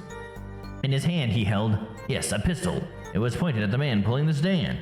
Is it like he's looking at the book and he's turning pages? Did you see it? The very moment he said the word pistol, his fingers got all tense, and he fiddled with the corner of the page in his book. How am I supposed to see that? Well, I could see it. I guess that's why she's got like the card motif as well, right? It's like they kind of like trick you in a way. And I mean, I don't know, maybe I'm putting too much into it, but like she's like a magician, so you think like deck of cards, so she's got the card motif, right? But now it's like she can read people's poker faces, so she's also got like the card motif there, it feels like, which also ties into the first poker thing with Phoenix and everything in the first case. Interesting.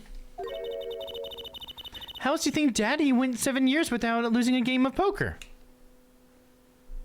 I always get in front of it, dude, every time. What? See, it's funny. It's like, I guess it's not that Phoenix is lucky most of the time. It's just that he's got some fucking exploit next to him that he just uses. Right? He's got the Magatama, and now he's got a Trucy and her like super empath powers. I always sat next to Daddy during big matches.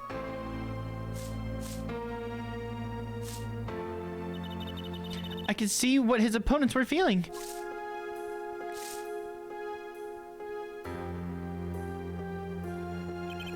You mean that's how Mr. Right won all those games? It's not cheating officially.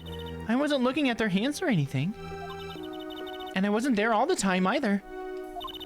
Daddy's quite good at poker after all, but not good enough to go undefeated that long. Great, so he cheated, but what does that do for us?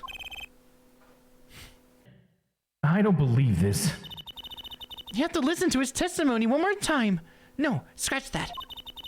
You have to watch his testimony. Perceive the truth. Watch a testimony? Perceive the truth. The only thing I'm perceiving is that I'm going to lose. Not true. Daddy said so. He said you have the power, Apollo. Mr. Right said that? Watch the testimony. Perceive his true feelings. Is she serious? Time's up. Sorry, I can't think of any other way out of this one, Apollo. What was that she said before the trial started? Huh? Mr. Wright's not here today. He said his old foot injury was acting up. Yes, he smiled when he said we'd be fine as long as you're there, Trucy. Is this what he meant by us being fine? Well, methods aside, she did avoid one guilty verdict already today. Time to show this court what I'm made of. Get ready for justice! Let's do it. Well, casinos claim counting cards is cheating, but it isn't. Yeah, well, because it would have to take, like, skill, right? Because, yeah, it's hard to imagine that as cheating myself, like, personally, because it's like, well, I mean, all the information is there. You're just good enough mentally at collecting the information, right? Because that's all that would be, right? That's not, it's like exploiting the information that's there. But I guess, you know, they do things, right, to try to combat it. I don't know. But I hear what you're saying, Never, for sure. Yeah. Apollo. You know, I'm starting to think I can do this. I knew you could do it all along. Oh, one more thing. Boom! Mr. Hat. Try to cover for Mr. Hat as best you can.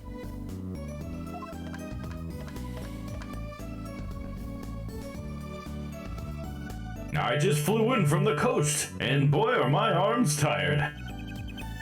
Right.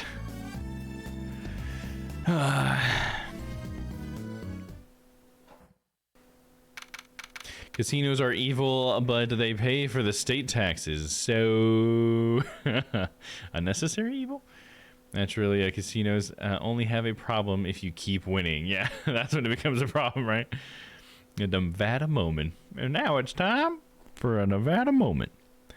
June 16th, 11:40 a.m. District Court, courtroom number 4.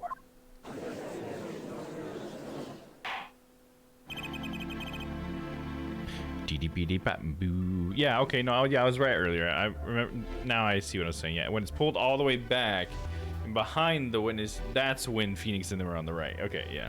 I think I said it the wrong way earlier. But yeah, we just saw that, though. Court is now back in session. Right, we're fine. I never said you weren't fine, Mr. Justice. Please keep those thoughts to yourself. I'd like to say to the young lady standing next to you, Mr. Justice. Oh, you mean me? Don't you have anything to report? Anything concerning the mysterious phantom in the silk top hat? Right, him. Don't worry about him. I settled that. You settled that? Yes, it was an out-of-court settlement. Right. Perhaps Fräulein would have us believe it was nothing more than a passing dream. A fantastic illusion. Now you see it, now you don't. Am I right? I think he's on to me. I wish he would stop being so cool. Let us dispense with these niceties and get straight to the matter. What are your plans for our gifted witness? Right. The defense would like to request another cross-examination. Because I forgot to ask something. There was no issue with the witness's previous testimony. I will grant your request, however. But this court will not permit stalling for time. Understood, Your Honor. Don't forget, Apollo. When he isn't sure about something, he has a habit of fiddling with his book. Fiddle, fiddle, fiddle. I cannot prevent the killer from leaving the scene. Nor could I simply leave the scene in good conscience. Ergo, I used my cell phone to call the police. Until the police arrived at the scene 10 minutes later, I saw no one else. So he only touched it when he talks about calling on his cell phone. Huh? So maybe that cell phone we found was his? Maybe. I'm not sure I'm qualified to watch testimonies after all. Focus, Apollo. Find his weak spot. Focus. Only it were that easy. My ears hear what he says, and my eyes see his expression. Do I have to do something more? What other senses do I have?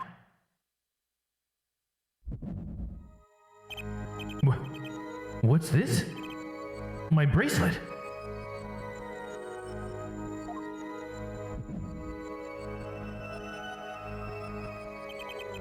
What's going on? My bracelet feels different somehow. I think Daddy was right. You can see it, can't you, Apollo? You're almost there. Find the weak spot in his testimony. I know this sounds crazy, but my bracelet is trying to tell me something. From shot to call, here we go. I cannot prevent the killer from leaving the scene, nor can I simply leave the scene in good conscience. Ergo, I used my cell phone to call the police. Now, what do I present my bracelet or something? Is that what's going on?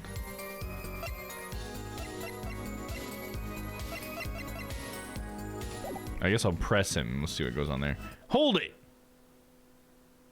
Hold it! There we go. It's like a DBZ battle, but in court. Yeah, that's what I love about it. Especially like the anime can really get that way. There's a lot of fun things in the anime that they do to try to like ramp up the drama. Like at one point, Phoenix like points and says objection, and then like a bunch of wind like comes up around him and like hits the person like in the witness stand, and that's why they do like the ending animation when they get caught and their hair flies off or whatever. And it was like whoosh. It's like, what was that? It's like a gust of justice. It's so funny. The show is great too if you haven't seen the anime. So, you called immediately after witnessing the murder? The police undoubtedly have a record of my call. Why not check with them? Wait, Apollo. This has to be it. Wait, you mean his habit? Don't forget, Apollo. When he isn't sure about something, he has a habit of fiddling with his book. The only time he even had the book open was here. Which means this is the place to look for his habit. I don't know how I know, but I know. Know what? It's my bracelet. It's different somehow. It's like my wrist is swelling up. Stickler's got a good 20-mile gap between eyes. Yeah, I can see that. I can feel it reacting to something about the witness. Your bracelet? I'm not sure if I get this focus stuff you were talking about, Tracy. But I have a feeling that trusting my bracelet is the way to go. And now we look at the bottom screen here. At the top, we got the bracelet icon. A spinning bracelet. Interesting, interesting.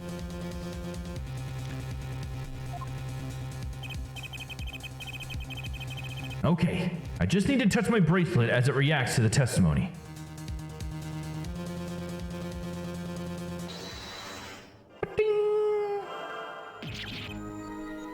What's going on?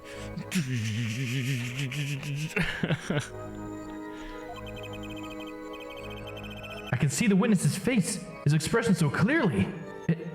It's filling my mind. I can see nothing else, hear nothing else.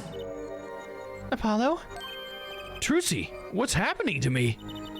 Use the Force, Luke! Use the Force.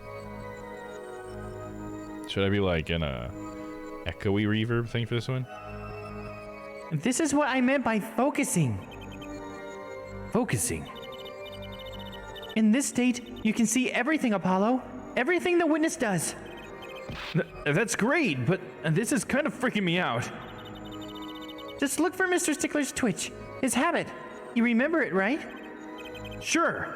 When he says something he's not sure of, he fiddles with a page of his book. You got it. Right now, you're looking at the witness's face. And your eyes are sort of bugging out. I'll bet they are. First, move your focus of attention down to Stickler's hand. His hand? You know what to look for, but you have to be looking at the right place. She's right. I can only see his face like this. Time to try changing my viewpoint. Okay, so use the mouse here. Look at that body. Your body. This is like an introduction case. No, it's actually not. This is kind of the funny thing. So this is the second case, and the introduction case, we actually went through this before, but he just had no idea what was happening when it happened. And so this is just like the first time the game is explaining it to the character, but it's funny because it's not the first time we've done this. So it really feels like an introduction, but it's actually the second time. It's just this is the first time they're telling us, like, this is how you use this mechanic on purpose. So yeah, it's just one of those weird Ace Attorney things, I guess. Sharingan activated. The mirror eye. Nope, we're talking in here. Ready for what? Ready to perceive the truth behind the twitch. Perceive? Try listening to the witness talk as you focus. Then watch for his habit. Right. You mean when he fiddles with that page? That's right. That's your signal to look closer, to perceive. Find his weak spot and I guarantee we'll be able to give him the royal flush. Spoken like a true poker head's daughter. I'm a magician, thank you very much. So I have to pay attention to his words and his fingers. Don't worry if you miss it. You can always try again. Right. Look out, nervous twitch. Here comes justice. You son of a bitch. There we go. I used my cell phone. Oh, he stopped to call the police. Hear it again. So was it just during the second sentence? Ergo, he's not moving, and then there it is. Perceive! Oh, what do I do here? Gotcha! Yeah, nice one, dude. That's awesome. I like that mechanic. That's cool. I saw it. Just now, I could see it. Mr. Justice, do you have something to say? All this banging of desks, it's quite bad for my circulation, you know. Mr. Stickler, allow me to ask you a simple question. Why did you fiddle with the page of your book just now? The very moment you mentioned your cell phone. What are you talking about? I'm curious now about this cell phone of yours. Mind if I ask a few questions? What to ask? What to ask? Ask for his number. Can I get your number, girl? Oh, hell yeah. Ask to see his phone. Ask what model of phone. Ask to see his phone. Mr. Stickler, please show me your cell phone.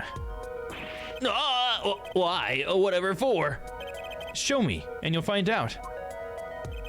Well, I can't. I don't have it, you see. You don't have it? Mr. Stickler, is this your cell phone? Not without a warrant. Yeah, well, where did you get that? That's the phone from yesterday. Look. Or, my bad. This is in the past. Look, a cell phone. Someone dropped it beneath this tire. If the car moved, it would be crushed for sure. I wonder if it belongs to the doctor here. How strange, Mr. Stickler. Can you explain why your cell phone is sitting here in my hand at this very moment? Wait a minute. What is the meaning of this? This cell phone was found yesterday in the Maractus Clinic garage. The Maractus? Why, that's where the victim lived. That's impossible. Mr. Stickler, you lied to the court, didn't you? If your cell phone is here, how could you have called the police?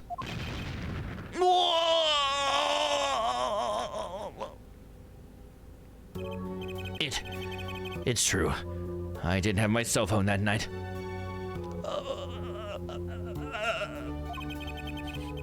That is why it can be said that I called the police from a public payphone. A payphone? So you didn't call on your cell phone after all. I'm very disappointed. Just where was this payphone located, Mr. Stickler? I love lying under oath. It's such a thrill. I do it for the sexual thrill.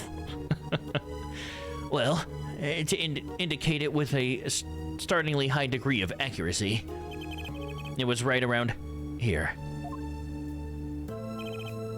That's quite a ways from the park. But why did you lie? But why? There can only be one reason. 'Cause you're a filthy, lying sack of shit, isn't it? He didn't want the court to know he had lost his cell phone. Because it was found in the victim's garage. Well, what are you saying?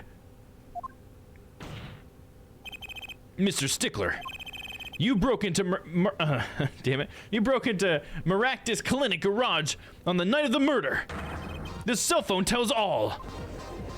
Oh, scandalous. Oh. But that's ridiculous. That makes it sound like I snuck into this fellow's garage to commit some crime. As though I were trying to kill him. Well, Dr. Maractus was killed that night. Well, yes, but no, this line of reasoning has to be against the rules. Yes, it's true, I lost my cell phone. But you can't prove that I lost it that night. Well, Mr. Justice, he's got you there. If that cell phone was dropped the night of the murder, It does raise considerable suspicions as to the connection with the crime. Now's your chance, Apollo. Connect Mr. Stickler to the crime. Oh, he's already connected enough. I just have to prove it. Well, do I have a piece of evidence that can do the job? Can I prove the cell phone was dropped on the night of the murder? Can I? I mean, fuck me, dude. I don't know. Can I show that the cell phone was dropped the night of the murder? Let's check the cell phone out.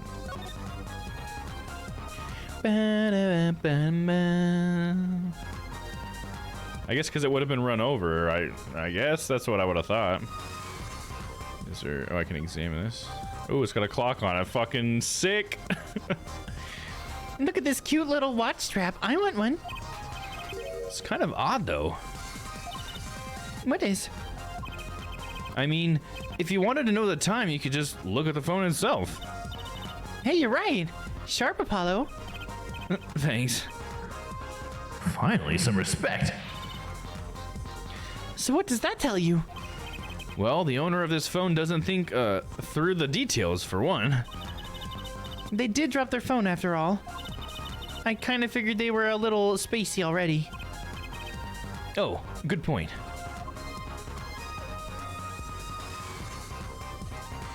Bum, bum, bum, bum. Nothing else I can look at? Zoom it in. The clock doesn't mean anything? Alright, fair enough. Found in the Maractus Clinic garage beneath a car property of Wesley Stickler.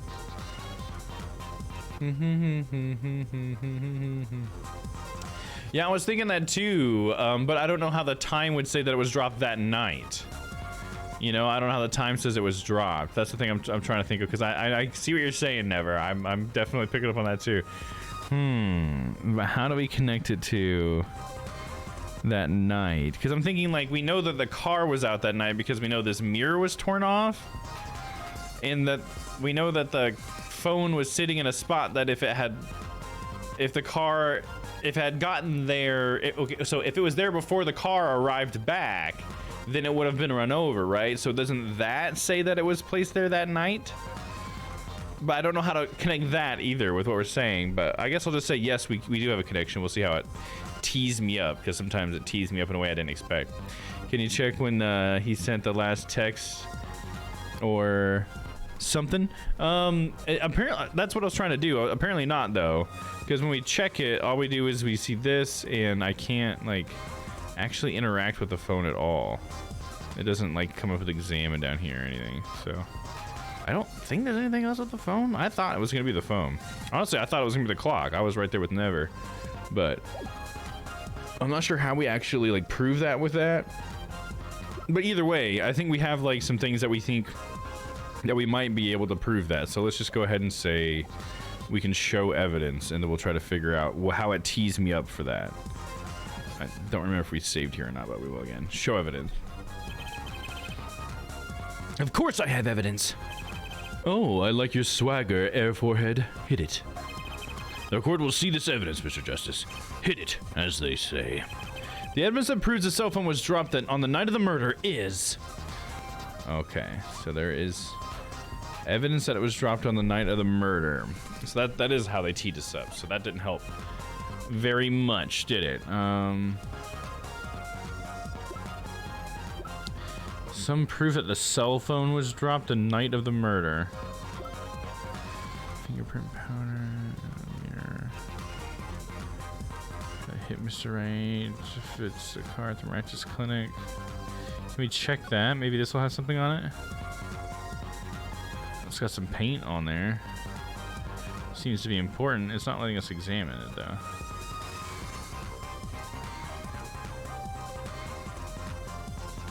Oh, we can examine that. It's cut clean off. I wonder what's in there. Don't. There are bare wires hanging out. Let's see. Zappy? What? Are you okay? Hee hee. Just a little joke. Don't scare me like that. You mean don't shock you? Zap. Okay. Got it. I'm here, surely. It froze on stream. Oh, what did? Oh, no, it didn't freeze. My bad. I forgot to switch what screen we were looking at. That's my bad. That's just me being an idiot. I have like a foot pedal that I use to change the screen. So, because it's a DS game. Yeah. And then there's that's what I'm looking at all the time. But I try to just zoom it in so it's a little bit better off for you guys. So sorry about that. I did that. That's funny. The first time I ever did one of these, I did that at like the reveal of the bad guy. It's so funny. Like I'm sitting there like acting out what the bad guy's doing and nobody can see it. It's so funny. I'm just like, oh shit. God damn it. Sorry guys. I felt so stupid. Foot pedals. Hell yeah, dude. Yeah, dude. They're the best. If anybody streams, I recommend a Stream Deck. I think they're great. Other options are cool, but the Stream Deck, it just really kind of sets itself apart. And these fucking pedals, I got 2 sets of them. They have 3 buttons. They're awesome. That's how I do the voices, the voice changes, and the scene changes like that. And that's just for this stream. I want to get some organ shoes. Is that like some sort of like a type of pedal? I mean, I assume it's like, it sounds like shoes you just wear that to play an organ, but is that like a type of pedal or something that you have like when you use an organ? Or is it shoes that are made for tapping pedals? I don't know. You tell me. I've never heard of organ shoes. All right, so mirror, not really seeing a whole lot except for exposed wires, which didn't give us much. I feel like it's all connected. It's just trying, how do I tell the game is connected? Like, what's the game expecting, right? Miraculous autopsy report. I don't see how this would help us with that. That the cell phone was placed there. That won't help. That won't help. Trash can, distinctive bloomers. The only other thing that was in that garage was those panties, but I don't see how that helps us.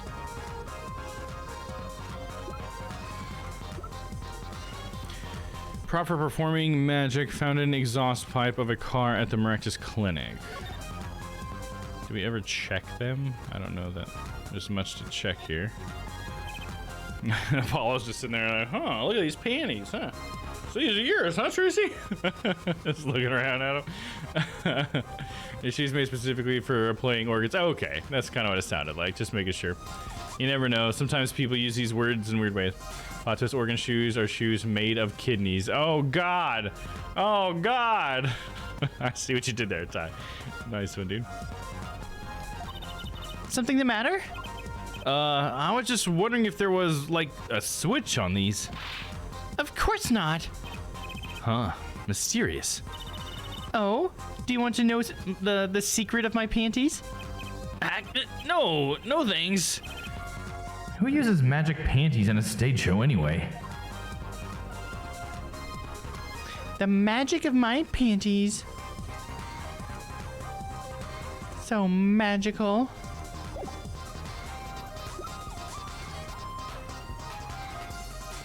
I guess it's the phone itself, I guess, because it says found in the Miraculous Clinic garage beneath a car. Property of Wesley Stickler. Because that's the only way we can say the beneath the car thing. Because I think that's the only thing that says it was placed there that night. Is the fact that it would have been run over and destroyed had that car left. And we have evidence that the car left that maybe we'll come up with later. You know what I'm saying? Hey, yo. Yes. Magical holidays. Oh, hell yeah. All right, here we go. Let's try the cell phone. Let me go ahead and save it again. Take that. Oh, come on. Take that. Take that. Take that. Got it. Well, Prosecutor Gavin, what do you think? No comment, Air Judge. No dice, Mr. Justice. Penalty. Apollo, remember where we found that cell phone? Yeah, I do remember. That's what I'm trying to say that. That's what I'm trying to say. If it had fallen on the ground before that night, it would have been run over. That's right, the cell phone would have been crushed. Exactly. That's what I'm trying to say. Fucking, you have to show the picture of the banana. Like, you son of a bitch, dude. Your Honor, one more chance, please. I'll have as many chances as I fucking want because I scum saved it. Okay, so it's not that, but how do I like communicate that it was under the car? Do I use the car's mirror? Am I jumping that far ahead? Because that feels like I'm jumping ahead of the game. You know what I mean? So let's try the mirror, but it it feels like I'm jumping ahead in logic. But sometimes it does want you to do that. Sometimes it doesn't want you to do that. These games are so confusing. So you put the panties in the exhaust so the car wouldn't move to crush the phone. I don't know. I'm grasping at straws. You know, I'm with you. Me too, never. Yeah, I don't know why the panties were in there, in the exhaust per se, but yeah, I'm not sure. I'm thinking the mirror, just because maybe we're jumping ahead and we're saying that the mirror represents that the car did move that night, and seeing as we found it under the car that we know moved, it must have been that night. So maybe we're kind of jumping and doing two steps at once. At least that's what this seems like to me, but we'll see. Maybe all that what I just said didn't matter. Take that! Take that! Yeah, you son of a bitch. That's a side view mirror. What the fuck are you doing here, Apollo? As it so happens, Dr. Maractus's car was in an accident that took place the night of the murder. An accident? An accident. An accident? An accident. An accident. It happened a little after 9 p.m. just outside People Park, our murder scene. Dr. Maractus's car hit a pedestrian. What are you trying to say? From the absence of a mirror, it is clear that the car was parked after the accident, which means it was parked after 9 p.m. on the night of the murder. If your cell phone had been dropped before the car was parked in that garage, then it would have been crushed. So that means he was the one driving the car, right? Because, right, he would have gotten out of the car, dropped his cell phone, right? After all, it was lying on the ground right under the wheel.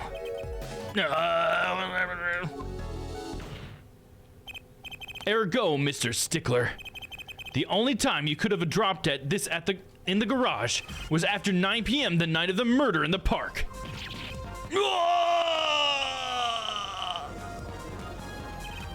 Yep, think so too. Yeah, that's what it was, right? They were just jumping a couple steps ahead, it felt like. I guess we had already talked about the cell phone, and that's why they're like, okay, well, we're done with the cell phone, so what's next? How do we prove that next? I wish they just would have worded the question differently. That's all I needed. Just word it a little bit different, then I would have went straight to it. Mr. Stickler, you know what that means. You did break into the victim's garage that night. This is most unexpected, Mr. Justice. Are you naming the witness as a suspect in the murder of Pal Maractus? No, stop. This is too much. This can't be happening. Prosecutor, say something. I suppose it is worth saying this. No connection has been found between Wesley Stickler and Pal Maractus. That is, other than this. I believe our next testimony will be most revelatory. Revelatory? Revelatory is probably how you'd actually pronounce it, right? Is the witness prepared? Yes, Your Honor. I think I saw that he has another thing that he does when he's nervous. He flips through the pages and sweats really bad. That's also a pretty big tell. I know that face. That's the face of guilt. Yeah, so he hit Phoenix with the car, tried to frame the doctor, but to make it look like that he had to remove him, I guess. Yeah, I don't know. Like, that's the thing, because, yeah, you're basically getting down to motive, right? Like, what was his motive? I don't know. All I can think is that he's a student, and somehow that would tie into the doctor thing. It's kind of interesting, because I was recently talking about trying to maybe write my own Ace Attorney case with some of these tools, and my first thing was like, well, they haven't done anything with like a university or like a school yet or whatever, and it's just like, well, here we go, we got a student. So I was trying to do something new, but it didn't even work. But yeah, anyway, so I'm thinking maybe it has something to do with that. You think maybe that'll be how he connects to the doctor? But like, he wouldn't be the one that shot the gun, right? He hit Phoenix, and then the guy died in the park, right? So this is just like two things that happened right next to each other. I don't know. Knowing a Phoenix Wright game, they're probably all like connected somehow. where every single thing like led to the next thing. Because yeah, Phoenix got hit, and he must have been in the car, hit Phoenix, right in front of the Kataki Yakuza place. That might be where he witnessed the event, but somehow he's tied to the doctor, the victim, because he ends up in the garage. But, and we just had Gavin say that they have no connection other than the phone. So, I don't know. What would be his motive? And why did the doctor have the fucking noodle stand? I think that's the thing that's really flying in the face of this. It's like, because the victim was pushing a noodle stand that was stolen from El Dune. And I really don't understand how that factors into all this. But it's like one of the biggest pieces of evidence, because something about that noodle stand. I don't know. But I see what you're getting at, Never. I think we got to figure that out. Stickler's truth.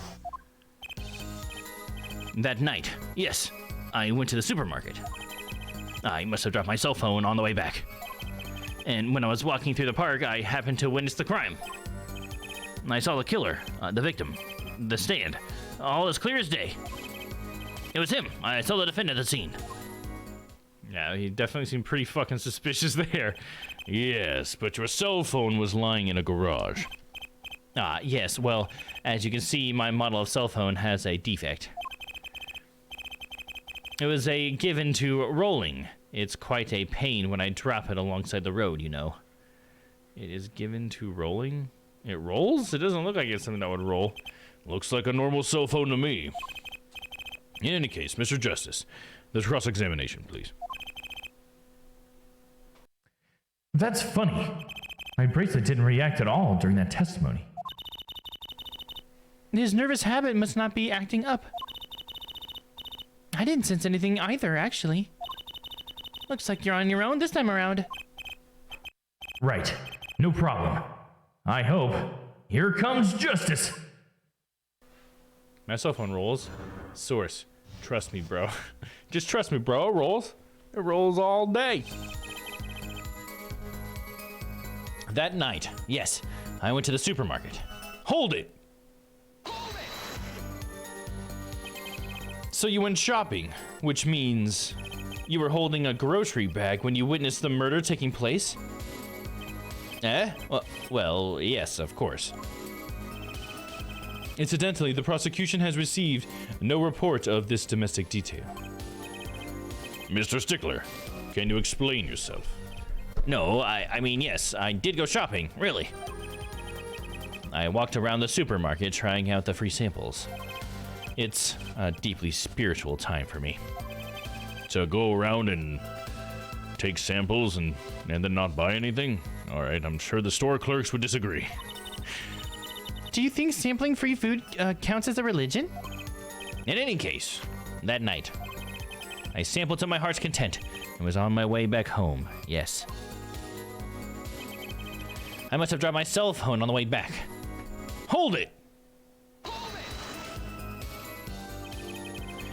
That's when you passed in front of the Maractus Clinic.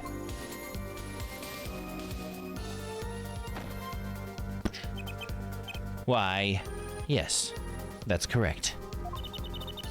That's a pretty suspicious pause there. Mr. Stickler, do you think you could be a bit more specific? Watched a video recently on how 2 South Korean presidents were controlled by a cult. Oh, really? Wow, that sounds really interesting. Wow, that sounds like a crazy story. What channel did you watch that on, Never? Yeah, it's wild, dude. Sounds like an interesting story. The Moonies? Is that like part of their name or something? Sounds like Ty might be knowing what you're talking about. Is that the cult's name, the Moonies? We all believe in the moon and the aliens that live on the other side of it. Kira TV on YouTube. Oh, okay, right on. That's not a channel I've heard of. Okay, cool. I watch some channels that talk about stuff like that. That's why I just wondered if it happened to be one I'd heard of.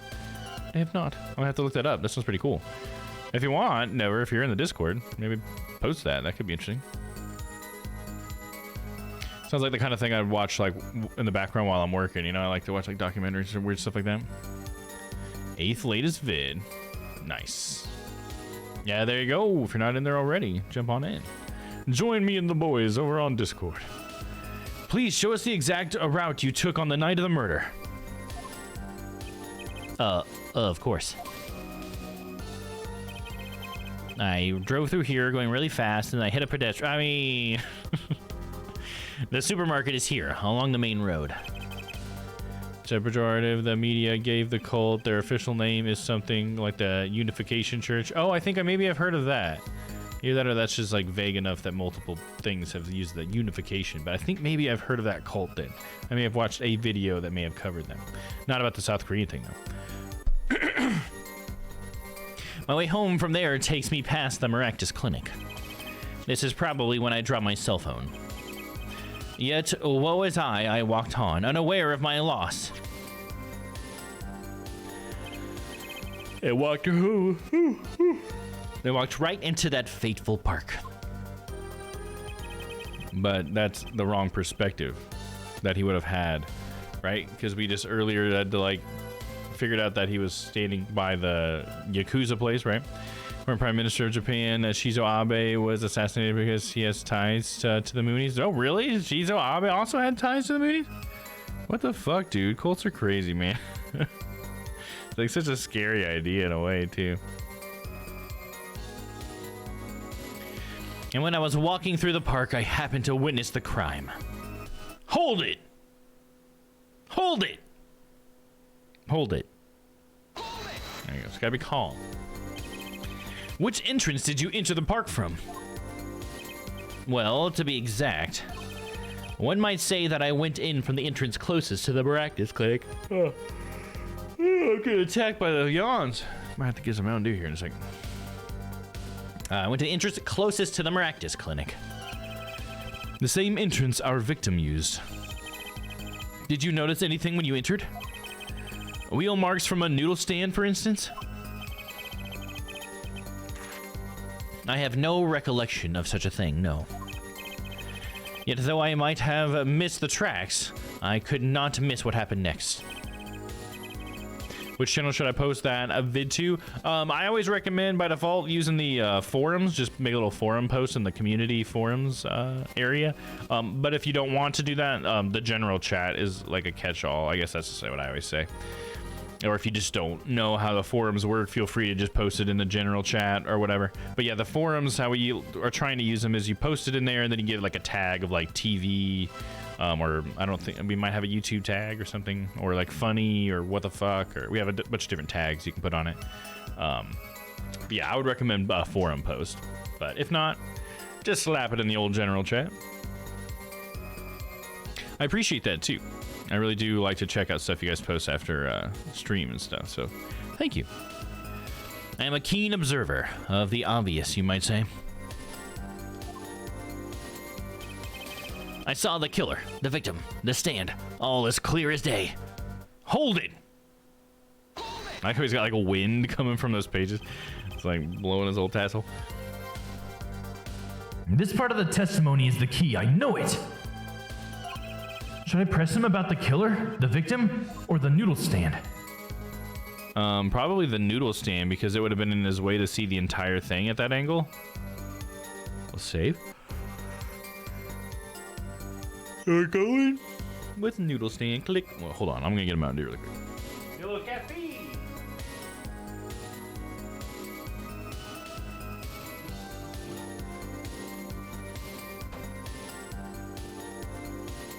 A little Mountain Dew Code Red.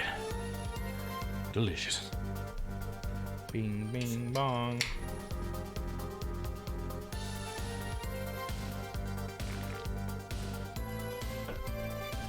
All right. The noodle stand. Let's go with it. Do you happen to remember the noodle stand? Yeah, post it on forums. Thank you. I really appreciate that. Let me checking that out. Quite well, yes. For a student of the sciences, a keen observation and healthy curiosity are vital.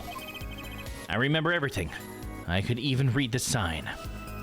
Hope I use the proper tags. Oh yeah, don't worry about it. Yeah, definitely Not a big deal if you use the a weird tag. That's one beautiful thing about the forums is as moderators, if we would like there to be a different tag on it, we could just do that, which is pretty easy. But yeah, I just appreciate you for posting it. I have to let my cat out. Sounds good. Going on the lure. Thank you, Never. I remember everything. I could even read the sign. I believe it said, noodle. Yes, and that was it. No, it just says no. For remembering something quite well, it sure took you a while to tell us. And thank you for telling us that a noodle stand sells noodles. Very enlightening. Well, Mr. Justice? What about that sign? Could that be important? I think so, because that's not what it said. So the sign on the noodle stand said noodle. It appears the defense has just obtained a vital piece of testimony. Is this noodle stand's broth really that delicious? In fact, hold on. The no sign was on the building, not the noodle stand, so let me see. Oh, because it says Eldoon, right? Because it's Eldoon's noodle, so he saw Eldoon backwards, if anything. So he would have seen it in the mirror or something of the car as he was driving that way, if anything, right? I don't know. We'll see about that, but that's probably the problem. Is this noodle stand's broth really that delicious? I'll have to go sample the wares one of these days. Sounds pretty good. I think that's worth adding to the testimony as well. Whatever sort of noodles that stand sells, it can't match the IVU's cafeteria. Some apply to the school merely for the taste of our smart noodles. I wouldn't mind a taste of that myself. Certainly don't want any of Eldoon's salty fucking shit noodles, dude. Eldoon, give me some noodles, kid. Hey, come on. I even remember the sign on the stand of the victim was pulling. It said noodle. Hold it. So the sign said noodle. You're absolutely sure. Let me read a few more passages.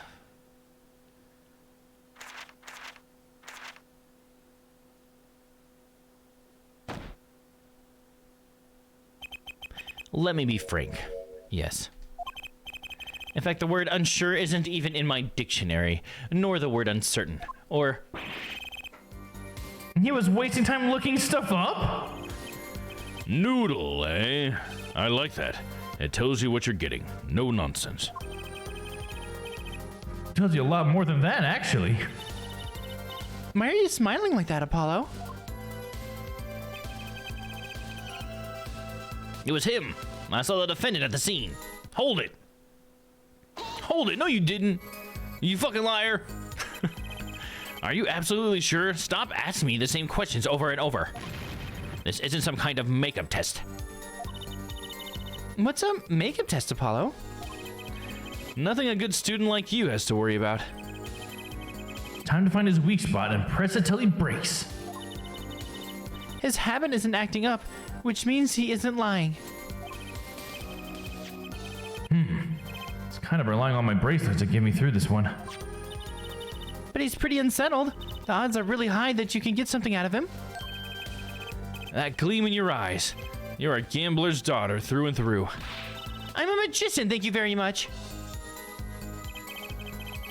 Okay, let's see. I'm at supermarket. Let's drop my cell phone.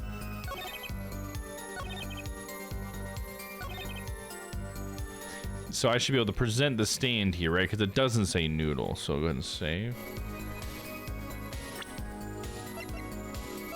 Eldoon's noodles. Objection. And you're absolutely sure the sign read noodle? Why, just last week, my professor offered me this praise. At least you have good eyesight, Stickler. I'll give you that. It read without a doubt, noodle. I see. What, why are you looking at me like that? Is that pity in your eyes? Let's take a look at our map, shall we? So you're claiming that when you saw the sign, you were standing here, was it? Although it would have been a bit hard to read the sign from this spot. You think so? Mr. Stickler, I'd like you to please take another look at the stand and to carefully read what the sign says.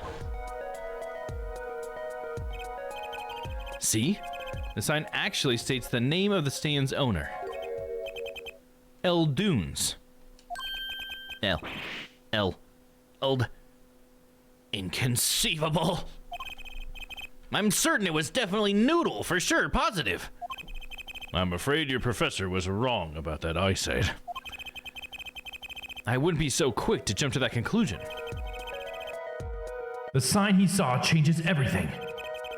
The witness says the sign said Noodle. And he saw it right because he saw it in a mirror. Get some glasses, nerd.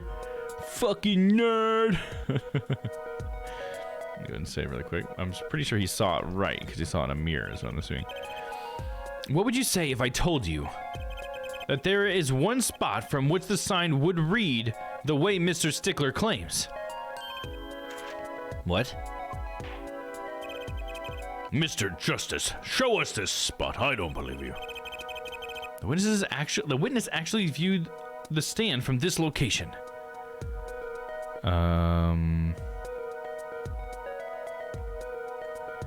The other side of it? Does it say El Dune on one side and Noodles from the other side? Oh, shit, dude, I hate when they do these things to me.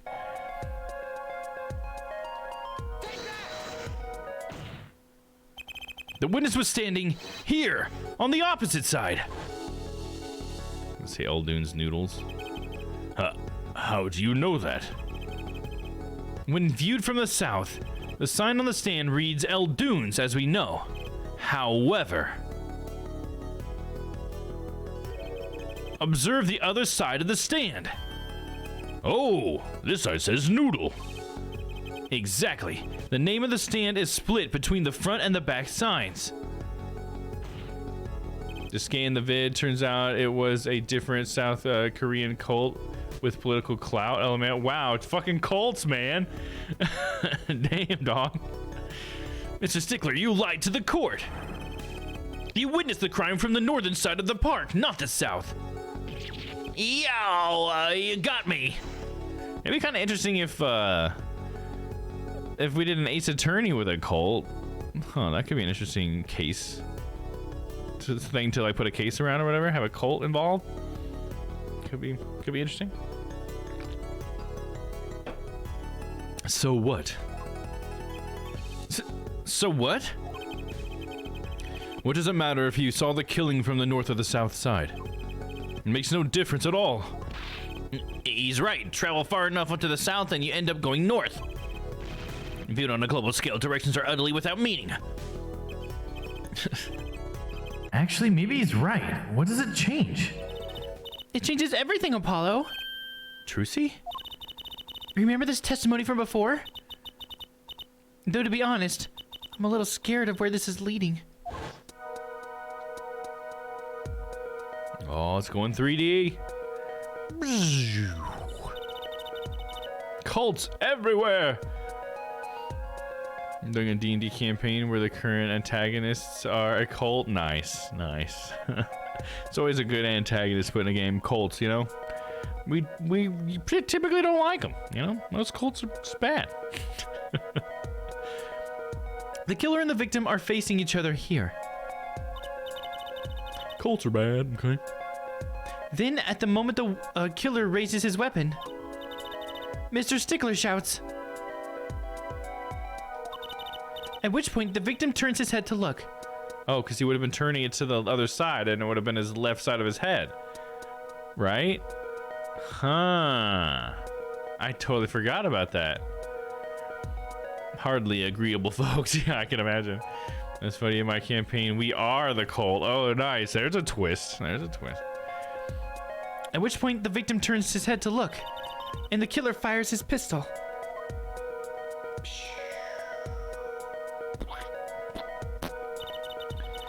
That's why the bullet hit him right in the right temple. No contradictions, right? Right. But if Mr. Stickler was standing on the north side of the park, that reverses the whole scenario.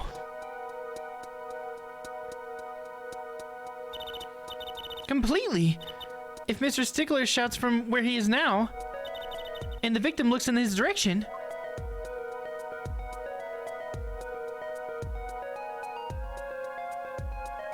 Look how it slowly goes. Something's fishy here. Yeah, I agree. the bullet would have hit his left temple. Ah. Ah. In other words, someone standing at point K couldn't shoot the victim on his right temple. It's impossible. That's right.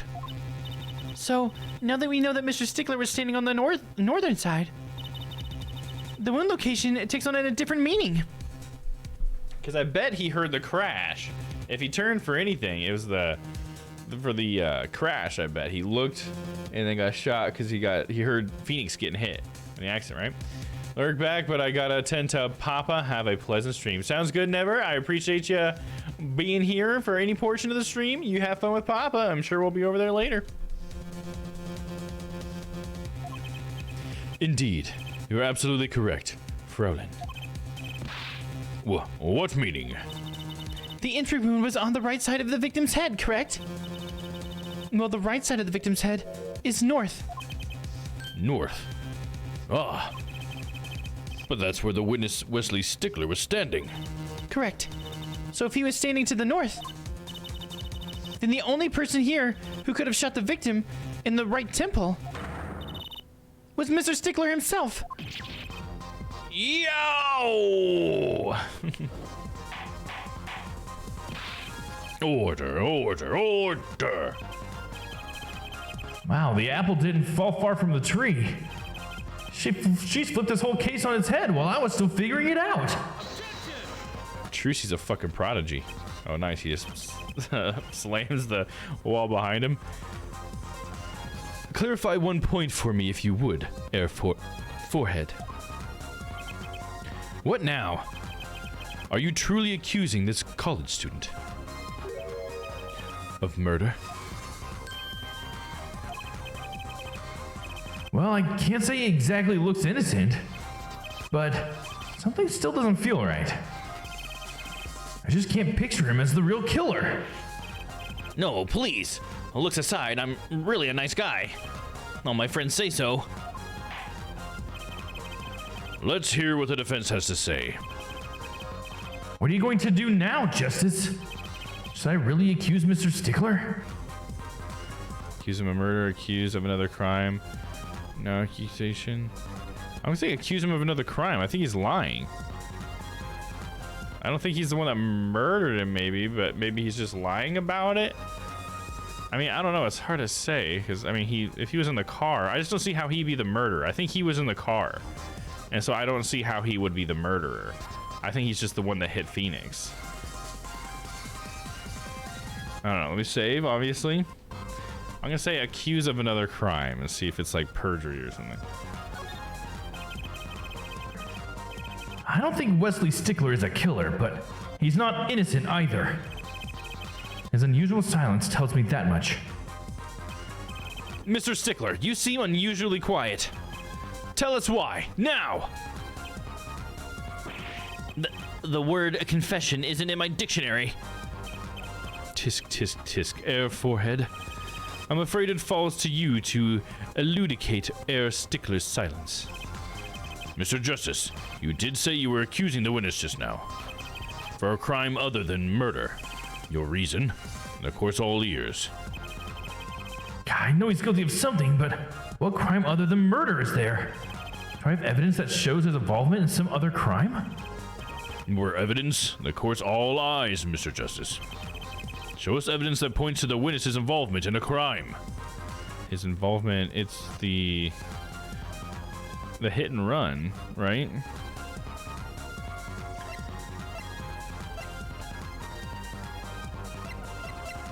Oh, it's well, no.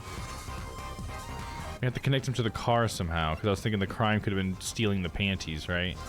Because maybe he's the... I mean, he is the panty thief, right? He was out stealing panties. He accidentally hit Phoenix. And he parked the car in the Maractus Clinic for some reason. I don't know how that got there. Right?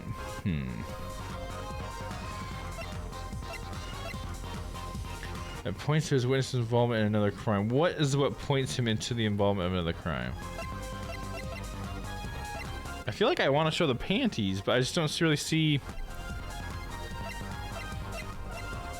I mean, I guess I see how that would work, because it is like...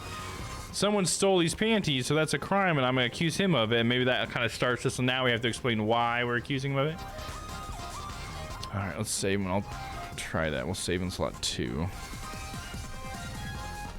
Take that! Would you like to see some panties, Judge? Take that! Take that! There we go. The evidence is this. What is that? Women's underwear. This seems highly inappropriate for a court of law, Mr. Justice. Hey, those are mine.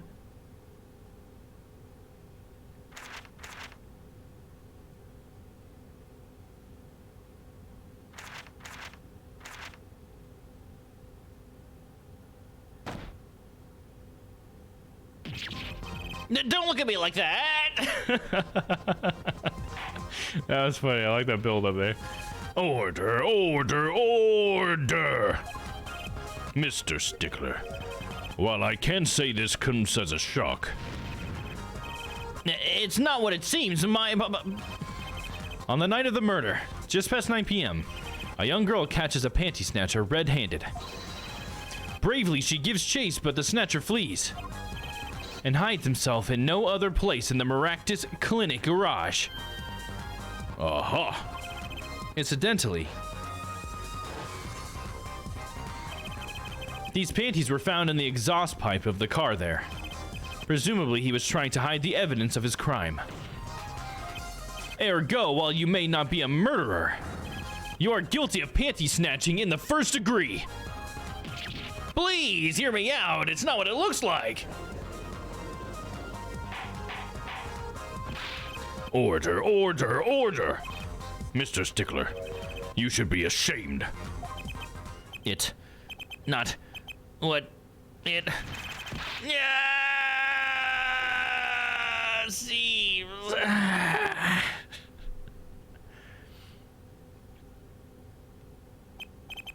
So, are we to understand that you were silent not because you were guilty of murder, but because you lacked the courage to admit your theft of this girl's undergarments?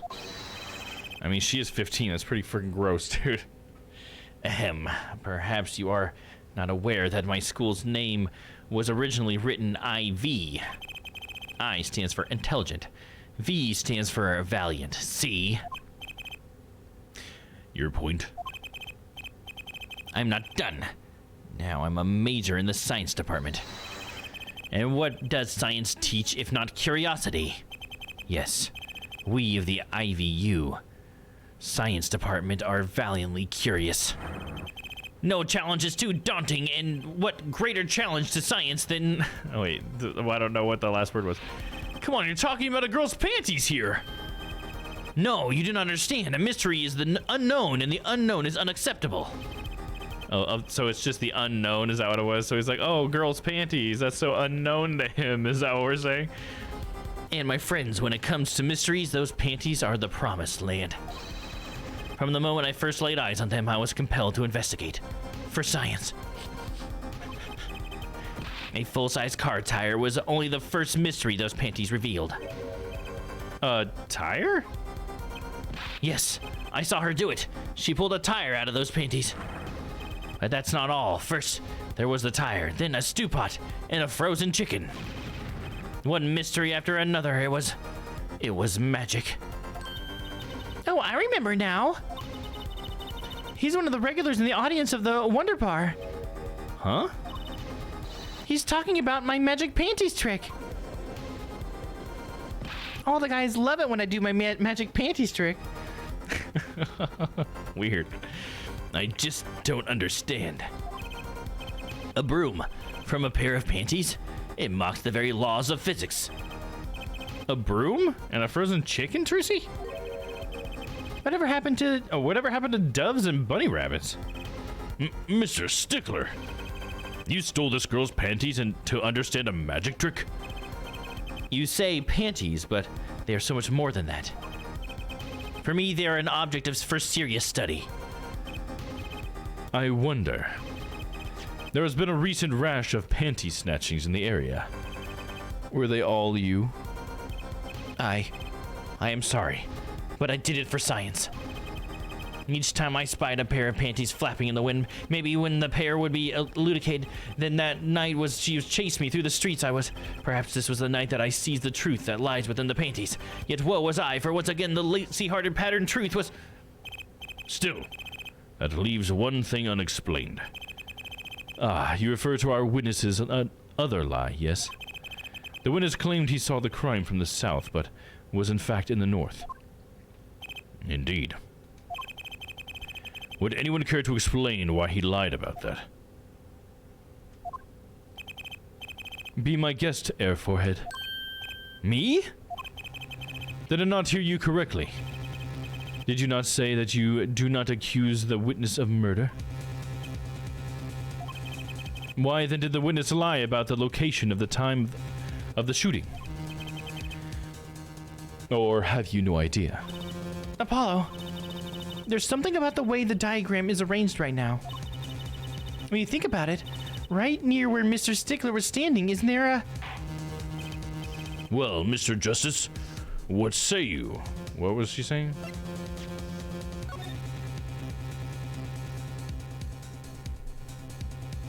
I can't see the diagram any closer.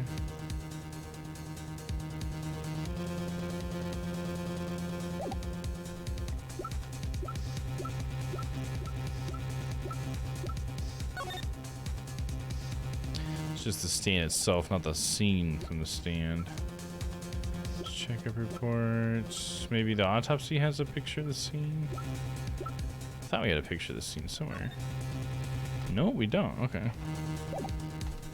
Well, Mr. Justice, what say you? I don't know. What say us? Do you have any evidence to show why the witness lied about his location? I guess the mirror? Or maybe it's the panties, the bloomers. Because those panties were from the Yakuza? Out of the trash can at the People Park, distinctive bloomers to say the least. Because they would be on the opposite side of the noodle stand. And the trash? I don't know. It's the best guess I got, so let's go for it. Take that! The evidence that shows why he lied is this. What? More panties? I've had it with this. Is so inappropriate, Justice. How many panties are you carrying in your pocket, Air Forehead? These are the last, honest! These are found in a trash can at the park. Looking at the diagram. Oh yeah, it was a trash bin was right next to him. We can see that the trash can was right next to where the witness stood. Mr. Stickler, you didn't. Alas, I'm a failure as a scientist. I can't unravel the mysteries of the universe. I can't even unravel a pair of panties. So, these panties are your handiwork as well. The fuck, he just got him in his hand like that? That night, I had been chased, hounded into a Maractus clinic garage. Weeping in frustration, I was forced to abandon my prize. Don't you see how I felt? Believe me, I'd rather not. I hid in the garage for a short while. Then abandoning the panties, I made for home. No, he's stretching all the elastic. Yeah, because he's just like fucking straight up stretching it, dude. Yeah, hardcore. Those are never gonna fit right again. Then, abandoning the panties, I made for home. To avoid the office where the girl works, I went towards the south entrance. When I saw them hanging there on a clothesline by a giant mansion. A giant pair of panties. Apparently he didn't know those bloomers belonged to the mob. I had them safe in my pocket, ready to take home, when I stumbled upon a murder. The murder of Dr. Maractus. I reported what I had seen, but as I waited for the police to arrive, I got scared. What if they searched me? That's when you disposed of the bloomers? Yes. It was a severe blow to the progress of science, but one that had to be borne. A fascinating, if disturbing, tale.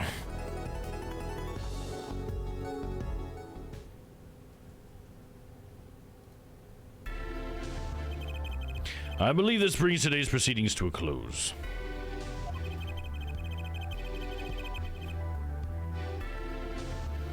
And I'm more than pleased to dismiss this witness for the remainder of the trial. One last thing, if I might. Yes, Prosecutor Gavin. Sorry, 1 second, guys. All right, cool. Just posted in the forums. Every time I see the word order in this game, it makes me think of John Burkow, a former British Speaker of the House who had a very specific way of yelling order. Oh, I might be able to use that as like a little thing that I play at that moment, Ty, so I'll take a look at that for sure. Appreciate you, my dude. I love Bear Cow. Burkow or Bear Cow? I think Bear Cow sounds cooler, but it's probably like Burkow or something. Yes, Prosecutor Gavin. Regardless of where we ended today, some vital points were made. Burko? Is that how it is? Burko? Burko! Okay, I can see that. So I got it wrong twice. It was hilarious. Namely, that the defendant Waki Kitaki was at the scene of the crime. And he was pointing a weapon at the victim. One more thing. Waki Kitaki has a clear motive. Indeed. The defendant Waki Kitaki is still the prime suspect in this case. The only suspect, in fact, assuming there was no one else on the scene at the time. Yet a mystery remains. The location of the wound in the victim's right temple has yet to be explained. The court requests further investigation from both the defense and prosecution. Yeah, baby. I feel like I need to change his voice somehow to figure that out. No problem. Very well. This brings the trial for the day to a close. Court is adjourned.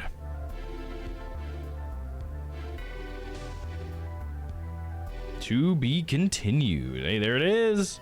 That'll be our stopping point for tonight. There it is. Saving.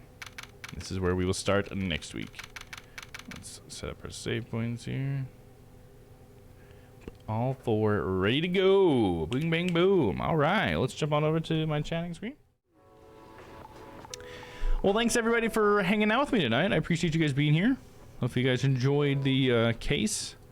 I think it's been pretty cool. I do like the apologists. It's nice to be back in the courtroom after we've done all that investigation stuff. Not that I, didn't like the investigations. I love those games, but there's definitely something about the courtroom drama that's just fun.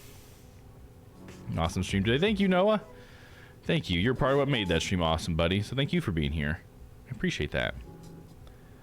It's one thing that's crazy about this Ace Attorney game from the rest of them is it has the fewest number of cases.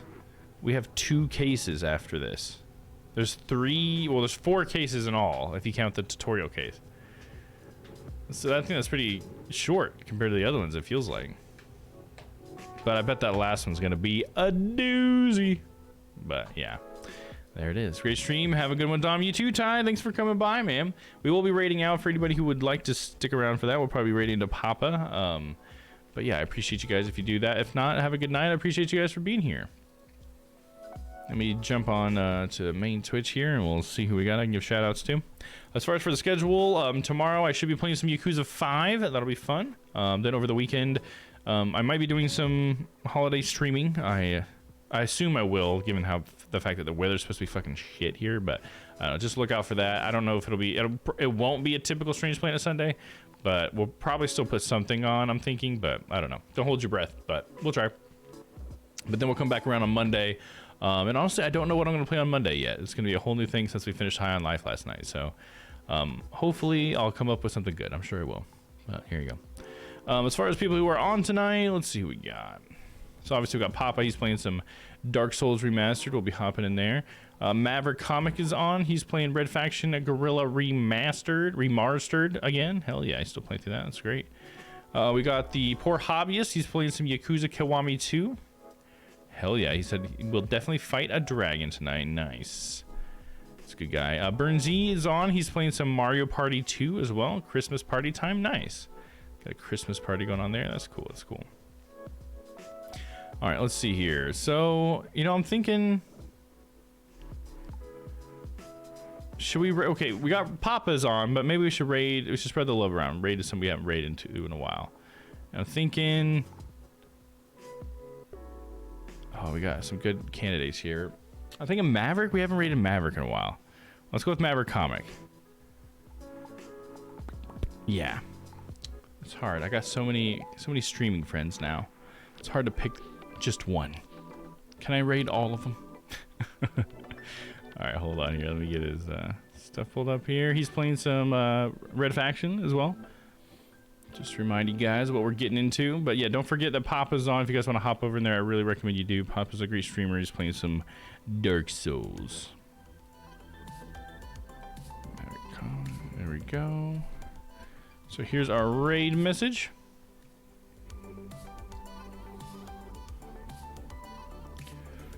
There we go. Starting the raid. All right, thanks again, everybody, for hanging out with me tonight. I appreciate you. And thanks to those of you who are joining that raid. I do appreciate that. Help me make this a special little event for Maverick. He's a buddy of mine. He's a pretty cool guy. He's nice to just chat with, you know. He plays a lot of old school retro games and stuff. It's pretty cool. But without further ado, until I see you guys next time, stay happy, stay healthy. I love you all. And we'll see you tomorrow for some Yakuza 5. All right, have a good night, everybody. Bye-bye. Good night. Goodbye, goodbye, my friends, goodbye.